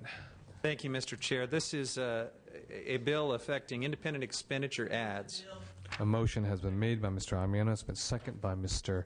Torlakson. Do you have any witnesses in support? We'd like to... That's for the next one, I think, Mr. Chair. Okay. She's all early. right. No, that's the next witness. She's ready for the next one. Any witnesses in opposition? Seeing none, DOF, do you have a file? Yes, we have minor and absorbable costs for this. Okay. With motion and second, this measure passes on a B roll call with Mr. Mike Duval, who will be not voting. Let's move on to Mr. Kokoyan's next measure, which is AB 1408. Thank you, Mr. Chair. This bill provides a new voluntary tool to secure water supplies that developers and water suppliers can use. It is optional. It's not mandatory, but it allows a mutual agreement between developers and water suppliers that would give developers full credit for water conservation measures used in that development to reduce the projected water demand. Alternatively, it would allow developers to pay into a water conservation mitigation fund that would invest in conservation measures to fully offset a development's projected water demand. This tool will provide a cost-effective alternative for many developers to the no-project alternative that they may otherwise see in water-constrained areas. The author is working closely with Ms. Caballero, who's the author of a similar bill, AB 300. My committee is working with both of the authors. My hope at the end of the day is that they can come together. These bills are similar and are seeking really the same objective. My ask on behalf of Mr. Krikorian would be to pass it out today and allow the authors to continue working together. Okay. Witness in support. Charlotte Hottie from Planning and Conservation League. We're a co-sponsor of this measure. Again, I just want to echo that we are working very closely with Ms. Caballero's office and feel that the talks have been very productive. We ask for your aye vote. We have a motion that's been made by Mr. Torlakson, has been seconded by Mr. John Pettis. I would ask for brevity from your witnesses, please. Yes, Joshua Stark on behalf of Food and Water Watch, also urging an aye. Thank you very much. Randy Knaus, East Bay Municipal Utility District. We too are a co-sponsor. Thank you very much. Rosie Thompson with the Metropolitan Water District of Southern California. We're in support if amended. Thank you very much. Any other witness in support? Seeing none. Any witness in opposition? Also seeing none. Ms. Harkey, you have a question. Yes. Can't local government do this on their own right now if they choose to? Wouldn't a municipality be able to ask for these mandates? I would like my witness from East Bay Mud to speak to that because they have attempted to do that, and I think he can probably answer it better than me. This measure amends existing law that requires water utilities in cities and counties to issue a written verification that there's an adequate water supply before approving new development. That was legislation created and signed into law in 2001. So allowing new development to occur today requires evidence on the record of where the water will come from. Mr. Krikorian's bill that allows conservation to be counted as the water supply requires that there be evidence on the record to ensure that it is real water, real conservation savings, and so the bill would establish those rules to ensure that there is evidence on the record that satisfies the requirements of that 2001 law. I understand. We in Southern California are having trouble getting any water at all because of a lot of the mandates and the restrictions that are placed on us, as well as even trying to supply our own via a desal and other things. And so I'm just really hesitant to be stopping everything based on whether or not we get the Delta fix, whether or not we get conveyance, whether or not we can implement desal without thousands of hurdles being placed from every agency around. I mean, yeah, we're in dire straits down there, and I do not want rocks in my front yard, nor do I want to quit taking my showers. And that's what's, being proposed. And I think it's very, very important that, right now we not keep imposing these strict mandates on Northern California has their own issues. We have a whole separate set down there, and I don't think anybody up here understands that. I'd invite you to come down and come tour with me, see what we're dealing with. I really seriously, I'm very serious about this because I think it's what gets imposed up here is strictly a Northern California focus. We have a whole set of issues there. We have people to serve, and I hope you think about that. Thank you. If I might, Ms. Harkey, just to clarify, this bill doesn't do any of that stuff. I would invite you to read it. This bill provides a tool to allow projects to move forward. No mandates, no requirements, just a flexibility tool. That's why it's supported by your water wholesaler, the Metropolitan Water District. Yeah, I think I'll take that as a close. I think there may be a different bill, Ms. Harkey. A motion has been made by Mr. Torlington, has been seconded by Mr. John Perez.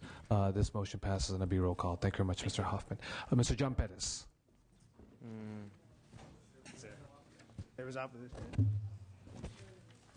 Were we going to hear? Did we hear? Yeah, I didn't know.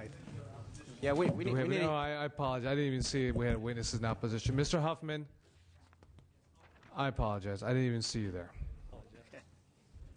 We have opposition. I snuck in. Go ahead. My fault. Shall I begin? Please. Yeah, Steve Cruz with the California Building Industry Association. And yeah, I think to be clear, there are existing laws that provide that projects be required to undergo a rather sophisticated analysis to ensure that there's enough water. What we're trying to do with AB 300, which you heard a moment ago, is provide additional tools for the inclusion of voluntary conservation measures, like this idea of an offset. And while we have been working with the author and the sponsors, we're still rather concerned that the conservation measures, the ones that are now voluntary today that you can use, that we're trying to enhance their use, you'd actually be loading it up with a number of restrictions, and in some cases it makes it cost prohibitive. So while it is voluntary, what we can use today, we are concerned, may not be used tomorrow because it just won't be feasible. And I think what we're trying to work together, we just have not, a solution has been elusive to date, but in its current form, we're just afraid that you actually might be taking some valuable water conservation tools off the table. So we're hopeful we can figure something out here, but that's where we stand today. Okay, thank you much, Mr. Cruz. And again, apologies, I didn't see you right there. We have a question, commentary from Mr. I had a comment too, and I know you're not Assemblymember Krikorian, but just for the audience, and I will share these thoughts with him as well. I'm of the thought that most home builders right now already are putting into place very water efficient, very energy efficient mechanisms in these homes. We should strive to do more, but I think we need to do that through incentives. I know that there is a voluntary and incentive part of this bill. At the end of the day, I think between this bill and the Caballero bill, there's probably some merged version that would work for all involved. I think. I do think though that this bill, even though it has a voluntary aspect, it may end up in many cases increasing the prices of homes, upwards of $20,000, $30,000, $50,000, and that prices people out of the market. We still have many people in working class neighborhoods like mine where people are wanting to be able to afford homes. I mean, even right now, despite home prices in Santa Ana, the price of a home is $500,000. A new home even more. So we need to be very careful to not price out middle class Americans out of being able to own a home. Thank you. I'm trying to see the differences between the Caballero bill and this one, but in the Krikorian bill, is it permissible for a builder to meet their water demand requirements by simply passing the cost on in water conservation to future owners by putting those conservation measures into the CC&Rs? Today, the analysis that's performed by the water agency is they look at your project, they look at the devices that you use, and give an accounting for a particular measure. And they do take into account decay factor, and while we understand there are folks that would work to defeat conservation measures in their homes, we sort of assume that most folks will want a lower water bill and not work to do that. And so, to answer your question, there are... Well, how does... I'm only concerned about whether or not the requirements, and I'm not even sure what requirements are in the Krikorian bill, whether or not those requirements by a builder can be met by simply requiring future owners, from this point on, to do conservation, and then they get the credit now. Well, There are restrictions that are in the Krikorian bill that don't exist today. As an example, for the offset, this idea of a builder going into an existing community and performing retrofits to achieve the water that they need for their project. You can do that today, but under the Krikorian bill, you have to mitigate 100% of the demand for your project if you chose that route. And part of that, and you can meet that demand by passing it off into CC&Rs? Yes, sir. Yes, Mr. Calderon.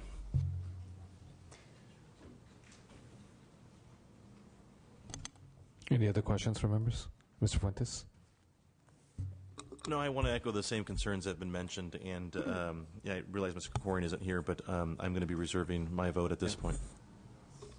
Okay, why don't we do this, Mr. Huffman? Why don't we hold this measure until next Wednesday? Mr. Krikorian will be coming back soon. I think it'd be most prudent that we do this until Wednesday. I don't want this measure to go down. I know that there's a big it's a wide array of diversity on these issues. We have a measure that passed earlier today in AB 300, and Ms. Caballero, let's hold this today, and let's, I'm sure you have the conversation with Mr. Krikorian, and we'll see him come next week, Wednesday, or it's a Thursday. Next week, Thursday. Okay. If that's the chair's recommendation. That's our recommendation right now. Thank you much, Mr. Huffman. Mr. John Perez. Mr. Perez, you have 1083 due pass as amended. Thank you, Mr. Chairman. Members, I'd like to begin by accepting amendments recommended by the California Medical Association. We have a motion that's been made by Mr. Torlakson, has been seconded by Mr. Solorio. Do I have any witnesses in support? Please proceed. I will be very brief, if I may, sir. Basically, we've been willing to take the amendments of several interested parties. Today, the opposition has raised a question about disclosure of safety information. We're committed to work with the California Hospital Association to address their concerns about not divulging information that would actually be counterproductive. With me is Mary Hernandez with the SEIU. Please proceed, Ms. Hernandez. Good morning, Mr. Chair and committee members. SEIU is the sponsor for this bill. It's a simple bill that updates existing law on hospital violence assessment and safety plans. It's to help ensure that incidents like Long Beach Memorial, what happened roughly a month ago, are prevented from happening again. Thank you. Thank you very much. Brett Michelin with California Medical Association with the amendments were in support. Thank you. Thank you very much. Witnesses in opposition. Connie Delgado Alvarez with the California Hospital Association. Our amendments are more along the policy lines, and as the Assemblyman stated, we do want to work with the author. One of the issues has to do with consulting, requiring hospitals to consult with employees is something that we think should take place in the collective bargaining arena, and also trying to ensure that these security plans stay secure. Thank you very much. Any other witnesses in opposition? Catherine Scott, the United Hospital Association, for reasons stated. Thank you. Do you have to have a file? No file, Mr. Chair. Okay. Any questions from members? Seeing none, we have a motion that's been made by Mr. Torlakson and second by Mr. Solorio. This measure passes with Republicans not voting. We have an aye vote from Ms. Strickland. Okay. Thank you much, Mr. John. Thank you very much. Mr. Cameron Smythe. I also have Mr. Nava's bill. Pedro Nava. Okay. Yes. I'm sorry, Mr. Smythe. I have Mr. Pedro Nava. AB 243. 243. Dealing with animals. Yes. Yes. I'm here today on behalf of Assemblymember Nava to present 243, the Animal Abuse Prevention Act. Currently, California law states that as a condition of probation, a court may order that a person convicted of certain animal-related crimes. Motion has been made by Mr. Torlakson. It's been seconded by Mr. Solorio. Witnesses in support? Mr. Chairman, Dan Filizardo on behalf of Thank you very much. Witness in opposition. Do you have to have a file? No file, Mr. Chairman. Okay. This measure. Witness in opposition. Go ahead. Noelle Kramers, the California Farm Bureau Federation. We appreciate the author and sponsor's efforts to work with us. We're very close and feel that we will ultimately be able to remove our opposition at some point. Thank you. Republican roll. Okay. Thank you very much. We have a motion as well as a second. This is a measure due pass recommendation with an amendment. Let's call a Republican roll call. Nielsen?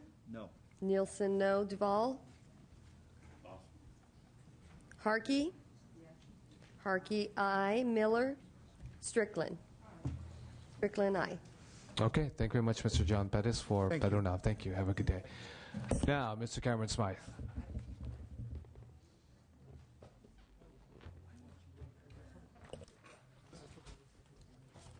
Mr. Cameron Smythe for Mr. Sam Blakesley.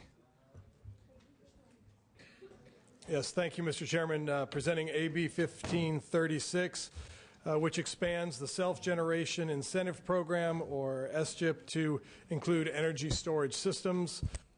Currently, the SGIP is limited to fuel cells and small wind systems. Move it. A motion has been made by Mr. Duval, it's been seconded by Ms. Audra Strickland. Do you have any witnesses in support, Mr. Smythe? Any witnesses in opposition? Do you have to have a file? No file, Mr. Chairman. Okay, we have a motion as well as a second by Ms. Strickland. This measure passes on an A roll call. Thank you, Mr. Thank you very much, Mr. Smythe. Mr. Juan Arambula.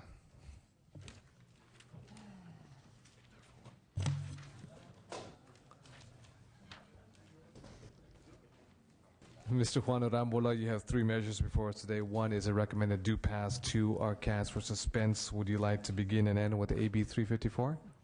Yes, Mr. Chairman, good morning. Thank you for allowing me to present on AB 354. I will be waiving presentation on the other two bills. Thank you very much, Mr. Arambula. Assembly Bill 354, Mr. Chairman and members, will allow the Department of Public Health... Motion has been made by Mr. Amiano. It's been seconded by Mr. Tom Torlakson. Well, in summary, Mr. Chairman, this bill has minor absorbable costs that are offset by major savings that will be achieved by preventing the spread of disease. This bill has received unanimous bipartisan support. I would respectfully ask for an aye vote. Thank you very much. Witnesses in support. Catherine Flores Martin, Director of the California Immunization Coalition, in strong support of this bill, which will help ensure that California statute is consistent with national recommendations for immunizations. We need to support public health in protecting children, adolescents, and adults from the diseases that are returning if we drop our guard. Thank you very much. Next witness in support. Lydia Bourne, a board member of CIC, and we're in strong support. Okay, thank you very much. Any other witnesses in support? Seeing none. Any witnesses in opposition? Also seeing none. We have a question from Ms. Audra Strickland. Thank you. Not necessarily a question, but just a statement. There are parts of your bill that I definitely agree with, and obviously leaving it up to the medical professionals to make decisions regarding timing of immunizations and all those sorts of things is very important. I have concerns that we are leaving a loophole and in the way that we are relying on some independent bodies to decide what types of mandates, types of mandatory vaccinations we're going to have on our students, namely the HPV vaccine, which is a sexually transmitted disease, human papillomavirus, and the recommendations that have been made by various different committees and associations as to when that should happen and who that should happen for, and whether or not the language in this bill opens us up to that and then would require that for our minor girls. And so at this time, I'm not able to support the bill because of that provision, and look forward to seeing if, as this bill moves through the process, if how some of that gets fleshed out. So thank you. Very well. Do we have any witnesses in opposition? Seeing none, do you have to have a file? No file, Mr. Chair. Okay, we have a motion that's been made by Mr. Amiano. It has been seconded by Mr. Torlakson. Mr. Arambula, this measure passes on an A roll call. Thank you. Let's go back on that. Let's do a Republican roll call, I should say. Nielsen? No. Excuse me. Nielsen, no. Duval? Off. Harkey? Miller? Strickland? Strickland, no. Okay, this measure passes, Mr. Arambula. Thank you, Mr. Chairman. Thank you, very members. much. Mr. Tom Berryhill.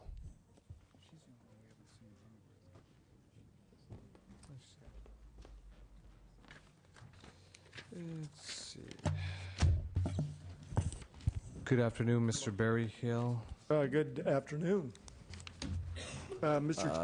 You are presenting for Mr. Tom Berryhill, or no? This is my bill. This is not for my brother. Your bill, Lord knows he needs it. Are you Tom or Bill? I'm Tom. Tom. Okay. Mr. Chairman. That's Bill up there. Yep. Yeah. Okay, Bill. Let's move forward with. Move the bill. Motion has been made.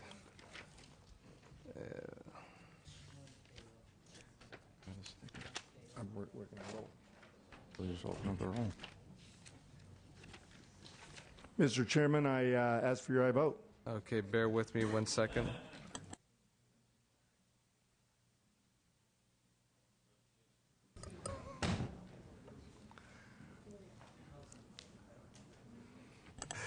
We have a motion that's been made by Mr.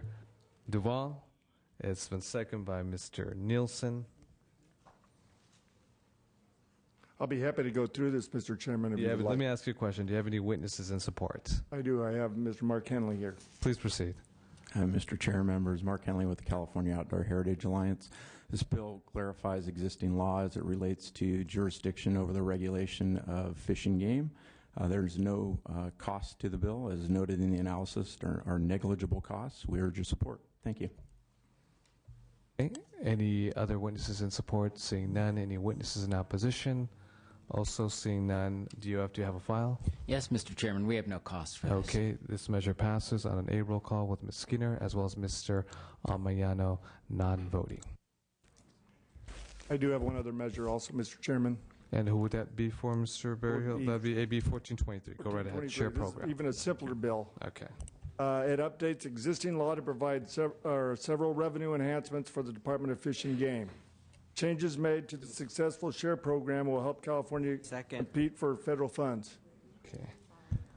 We have a motion's been made by Mr. Torlakson, has been seconded by Mr. Amiano. I ask for your aye vote. That was a courtesy second. I want to say. Okay. Witness in support?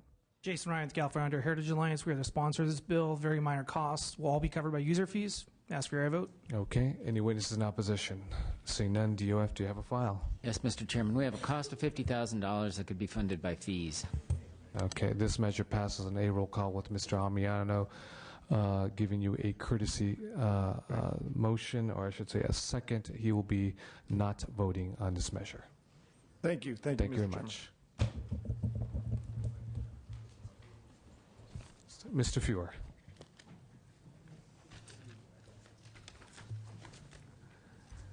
Mr. Feuer, you have 4 measures before today. All of them are suspense candidates. You're going to present on one of these measures? Well, what I'd like to do, Mr. Chair, first, if I could, out of respect for Mr. Ng, on whose behalf I'm presenting AB 1072, which I believe has a due pass recommendation. May I do that first? Let's go to 1072, right, Mr. Correct. Okay, let's go to 1072.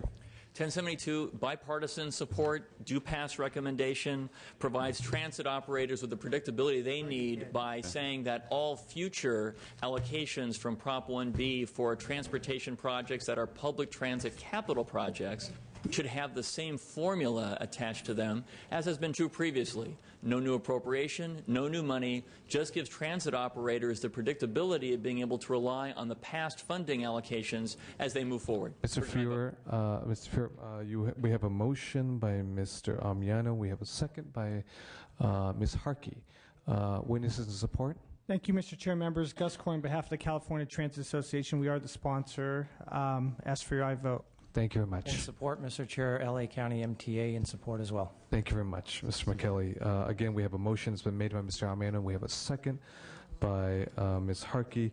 This motion passes on an A roll call. Thank you very much, Mr. Chair. Colleagues, Mr. Ng, I know very much appreciates that.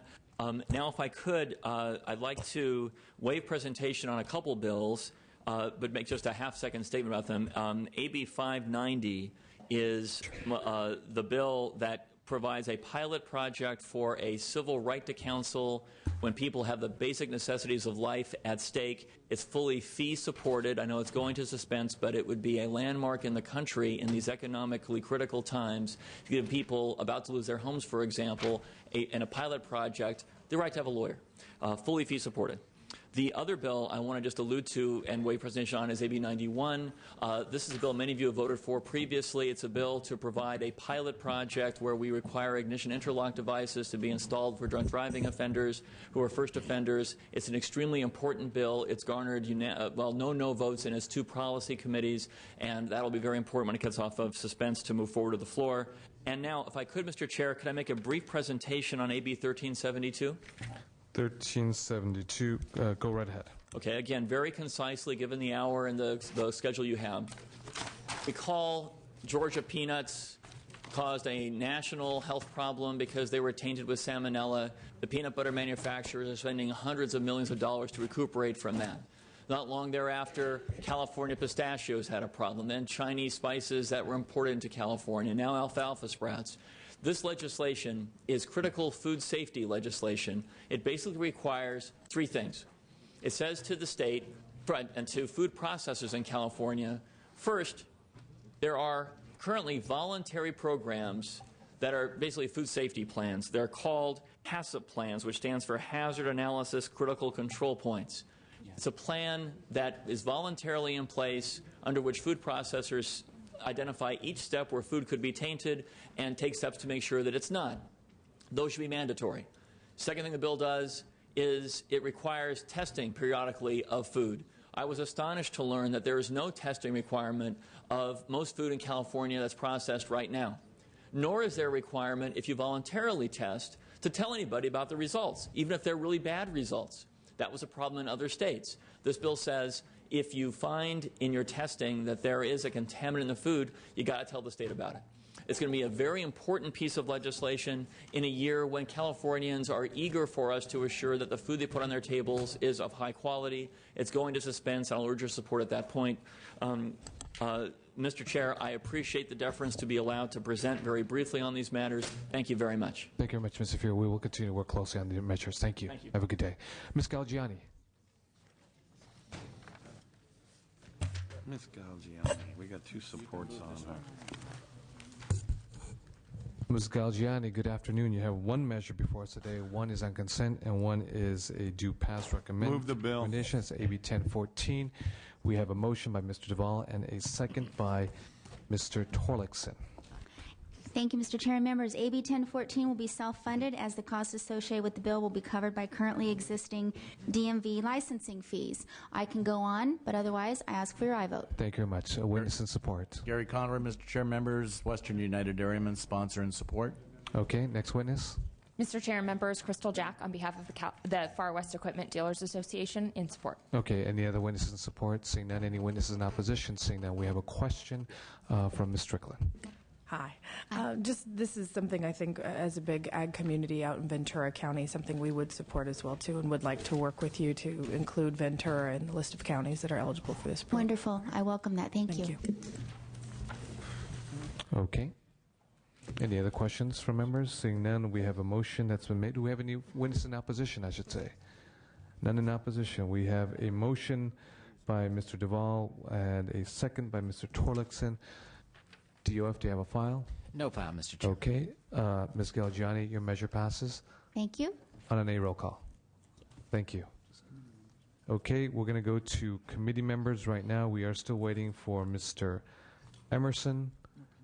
He waived today. Very good. We don't have Mr. Hall. Let's see. Mr. Solorio. Yeah. Oh, Mr. Hall? We got Mr. Hall. Okay.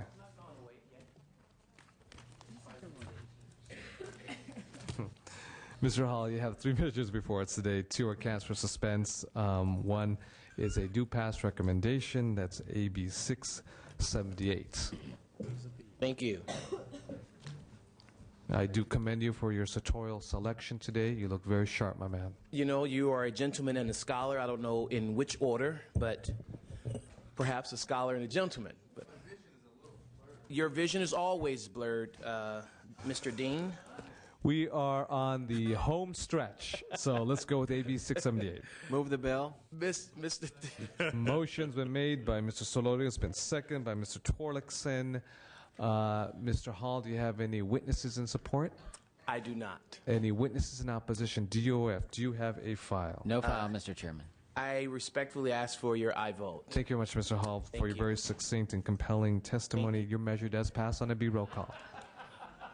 Mr. Solorio. Colleagues, again, we're on the home stretch. We just have a few more colleagues.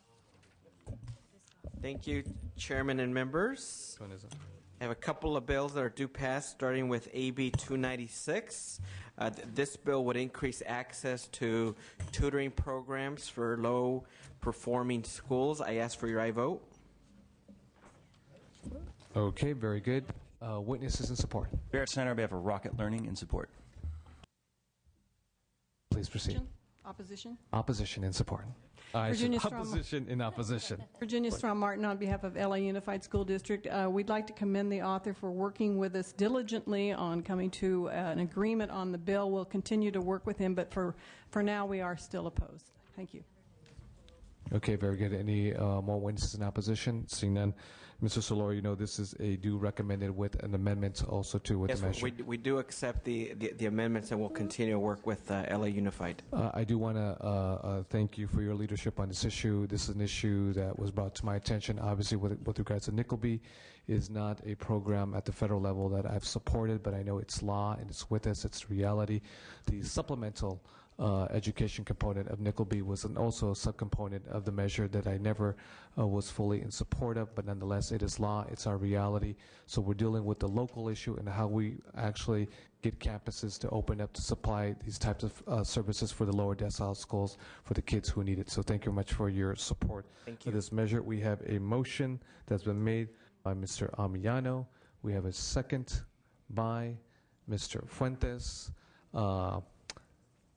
We will move this motion on a B roll call. Thank you. Thank you very much. My next bill, Chairman and members, is AB 1053. It deals with the California Division of Juvenile Justice. Right now, there are youth that either get aged out or maxed out. By Mr. Torlakson. It's been seconded by Mr. Amillano. Please proceed. This would allow those youth to be placed on supervised parole 90 to 120 days before that, so that they get at least some level of transitioning into the community. Would save dollars as well, and that placing them on supervised parole is more cost effective and would also help with recidivism. I do ask for your aye vote. Thank you very much. Witnesses in support. Noor Dawood from the Prison Law Office. We're in strong support of AB 1053. Not only would it improve youth's chances of succeeding after the release from juvenile justice facilities, but it would also result in significant immediate and long-term cost savings to the state. Thank you very much. Any other witnesses in support? Seeing none, we have a question or commentary? Yes. Mr. Senator Nielsen. I respect the direction of the author in terms of rehabilitative opportunities, but I would advise that those who are now housed by the state are the worst of the offenders, the least rehabilitated and least rehabilitatable. This has both justice and public safety consequences that I think are very severe, and I would advise caution in such a step. Okay, thank you very much, Senator Nielsen. Do we have any witnesses in opposition? We see no witnesses in opposition. DOF, do you have a file? No file, Mr. Chairman. Okay, we have a motion that's been made by Mr. Torlakson, has been seconded by Mr. Amillano. Mr. Solorio, this measure passes on a B roll call. Thank you very much. Mr. Calderon.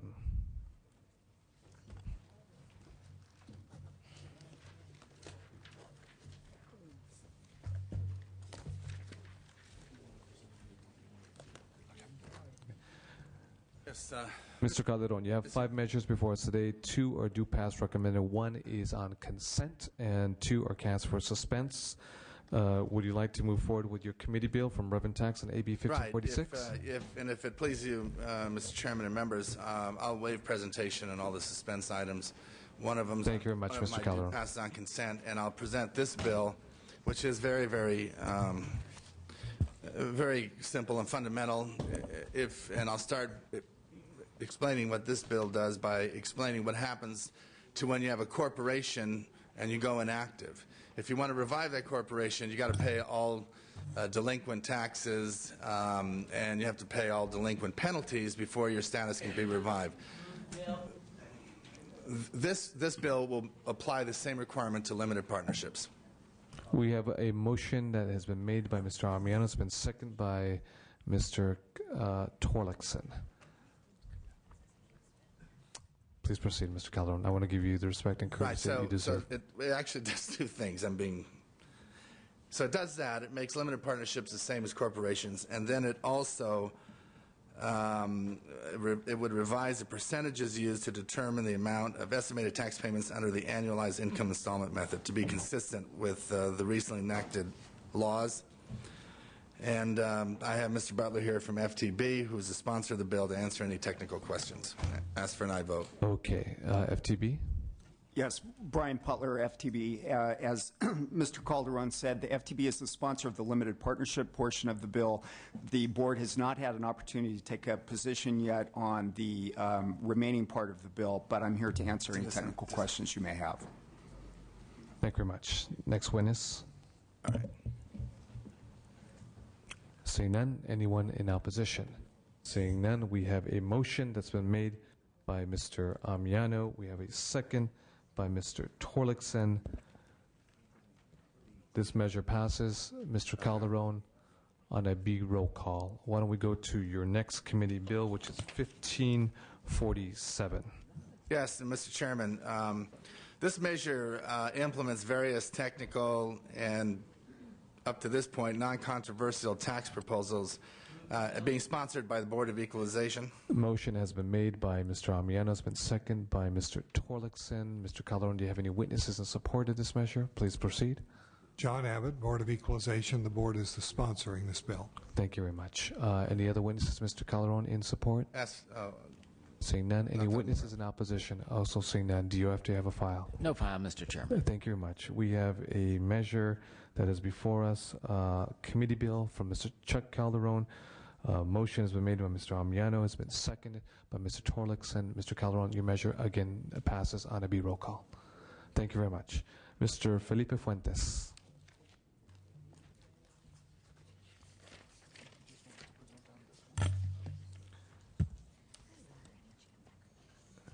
Mr. Fuentes, you'd like to present, correct me if I'm wrong, on AB 394? That's right. It's okay.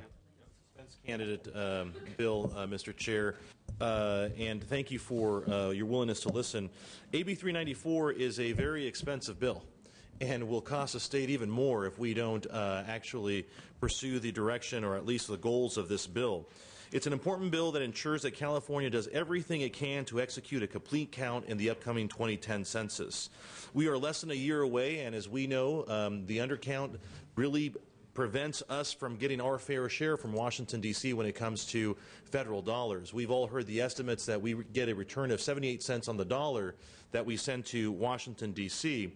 It's estimated that this past census in 2000, the undercount was roughly about 1.5 million people, to which the accounted loss of revenues to California was estimated to be over $3 billion. And the census before that, the estimate was that we lost about $1.5 billion over the course of 10 years. Everyone involved in the census needs adequate time and a firm budget in order to execute an effective census program. Having a task force, which is what this bill aims to do, gives us the ability to prepare in a timely fashion to have the best count possible. In 2000, much of the state funding for the census preparation didn't reach the groups until 8 weeks prior to the census. Now, I think there was a very good job done the last go-around, but if we figure out how to streamline ourselves and actually get these programs and ideally the monies to the undercounted areas sooner, we can probably feel very confident that we're going to have a better count than we did last time. California and the governor have set a strong example with their involvement in the 2000 census, but we can and should do better this go-around, especially given our recent fiscal problems that we find ourselves in. By requiring the governor to establish a census task force, we can take the first steps towards making the 2010 census a success. There is no opposition to the bill, and Mr. Chair and members, I respectfully ask for your strong consideration on getting this bill off of the suspense file and into a way where we can actually realize, ideally, some decent, if not very good, return on the investment. Thank you very much, Mr. Fuentes. You have no witnesses in support. I want to commend you for your strong leadership on this issue. I know that here in the legislature you have taken the lead on this issue with regards to the census and what it means for California. So thank you very much, and I will assure you you'll be given every consideration on this very, very important bill. Thank you, Mr. Chair. Thank you very much, Mr. Fuentes. Mr. Torlakson.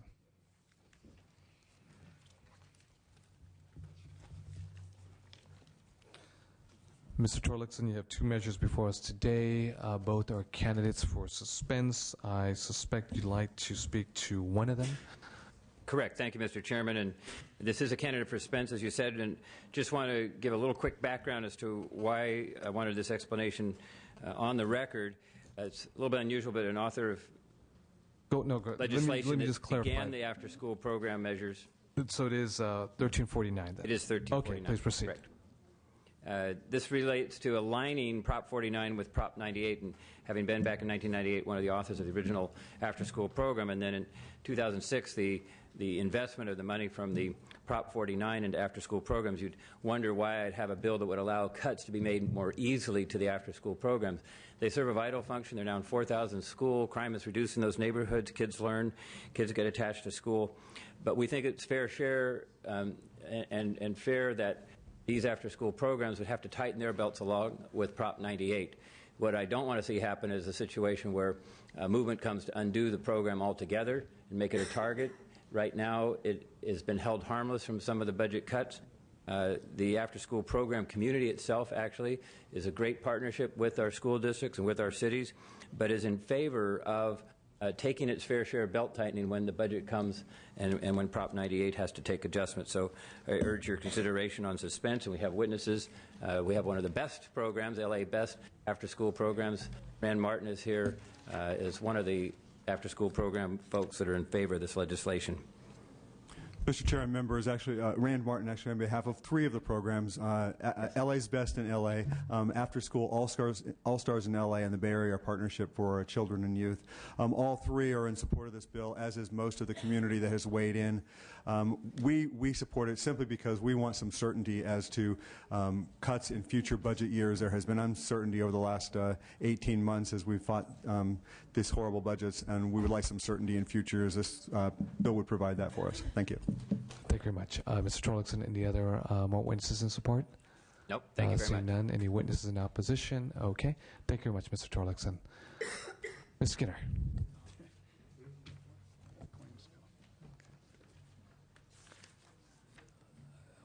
When we finalize with Ms. Skinner, we'll have one more member bill. We'll go to consent file, then we shall adjourn. So, Ms. Skinner, your measures are, if you could bear with me for one quick second. Ms. Skinner, you have three measures. Three are candidates for suspense. There is one that I believe that you're itching to speak on. And which one would that be? Would it be AB 643? Thank you, Mr. Chair, members, for your indulgence. I will waive presentation on the other bills. I want to present on AB 643. As you can see, I'm wearing a T-shirt, End Hunger. We have many food stamp recipients in our state who, due to no fault of their own, either due to foreclosures, other housing pressures, loss of a job, or other, where they must move to another county. Currently, if they move to another county, they must reapply. Whereas if you are on CalWorks or Medi-Cal and you move to another county, there is an inter-county transfer program. What my bill does is would align the transfer of food stamps to the same sort of inter-county program as we have for CalWorks and Medi-Cal.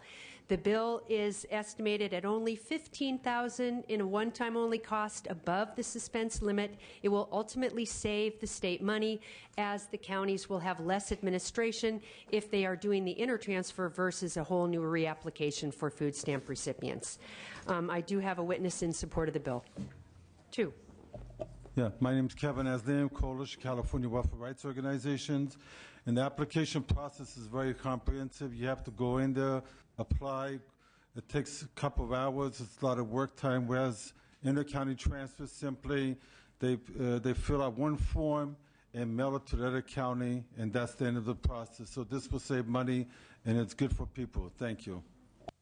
Mike Carroll with the Western Center on Law and Poverty in support of this bill. This bill merely brings food stamps into the modern world along with Medi-Cal and CalWorks. We strongly support. Thank you very much. Ms. Skinner, any other witnesses in support? And no opposition. We'd like to close. Yes, I respectfully ask for consideration in this to have its removal in the suspense file. And you'll be given every consideration, Ms. Skinner. Thank you very much for your testimony, and thank you very much for your leadership on this issue, which is very important. Thank you very much. Senator Nielsen, if you could be so kind enough to take over. Thank you. Most of these don't get the laws. This is it.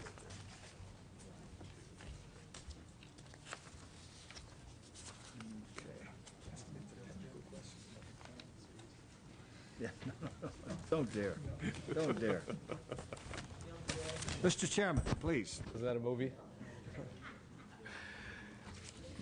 Mr. Chair, members, thank you very much. I will be Move very the bill. brief. AB 92. I respectfully ask for your aye vote. I have an aye vote by DeVore, and Solorio will be the second. And there is one witness. Gary Longholm for the Victim Compensation and Government Claims Board. We are the sponsors of the bill. Understood. And I trust there's no opposition. And Finance? No bill, Mr. Chairman. All right. Then there'll be a nay roll call. Bill. Thank you, Mr. Chair, members. Thank you. On the presentation. Well, I presume so, but I don't have a file.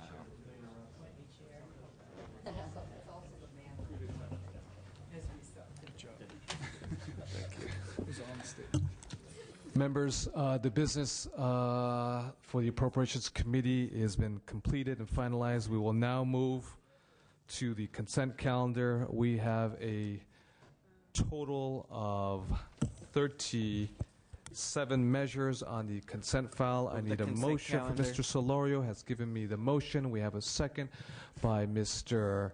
Felipe Fuentes. The consent calendar moves on a roll call. Thank you very much, members. We finish about 12:34 p.m. This concludes the business for the Appropriations Committee today. Thank you.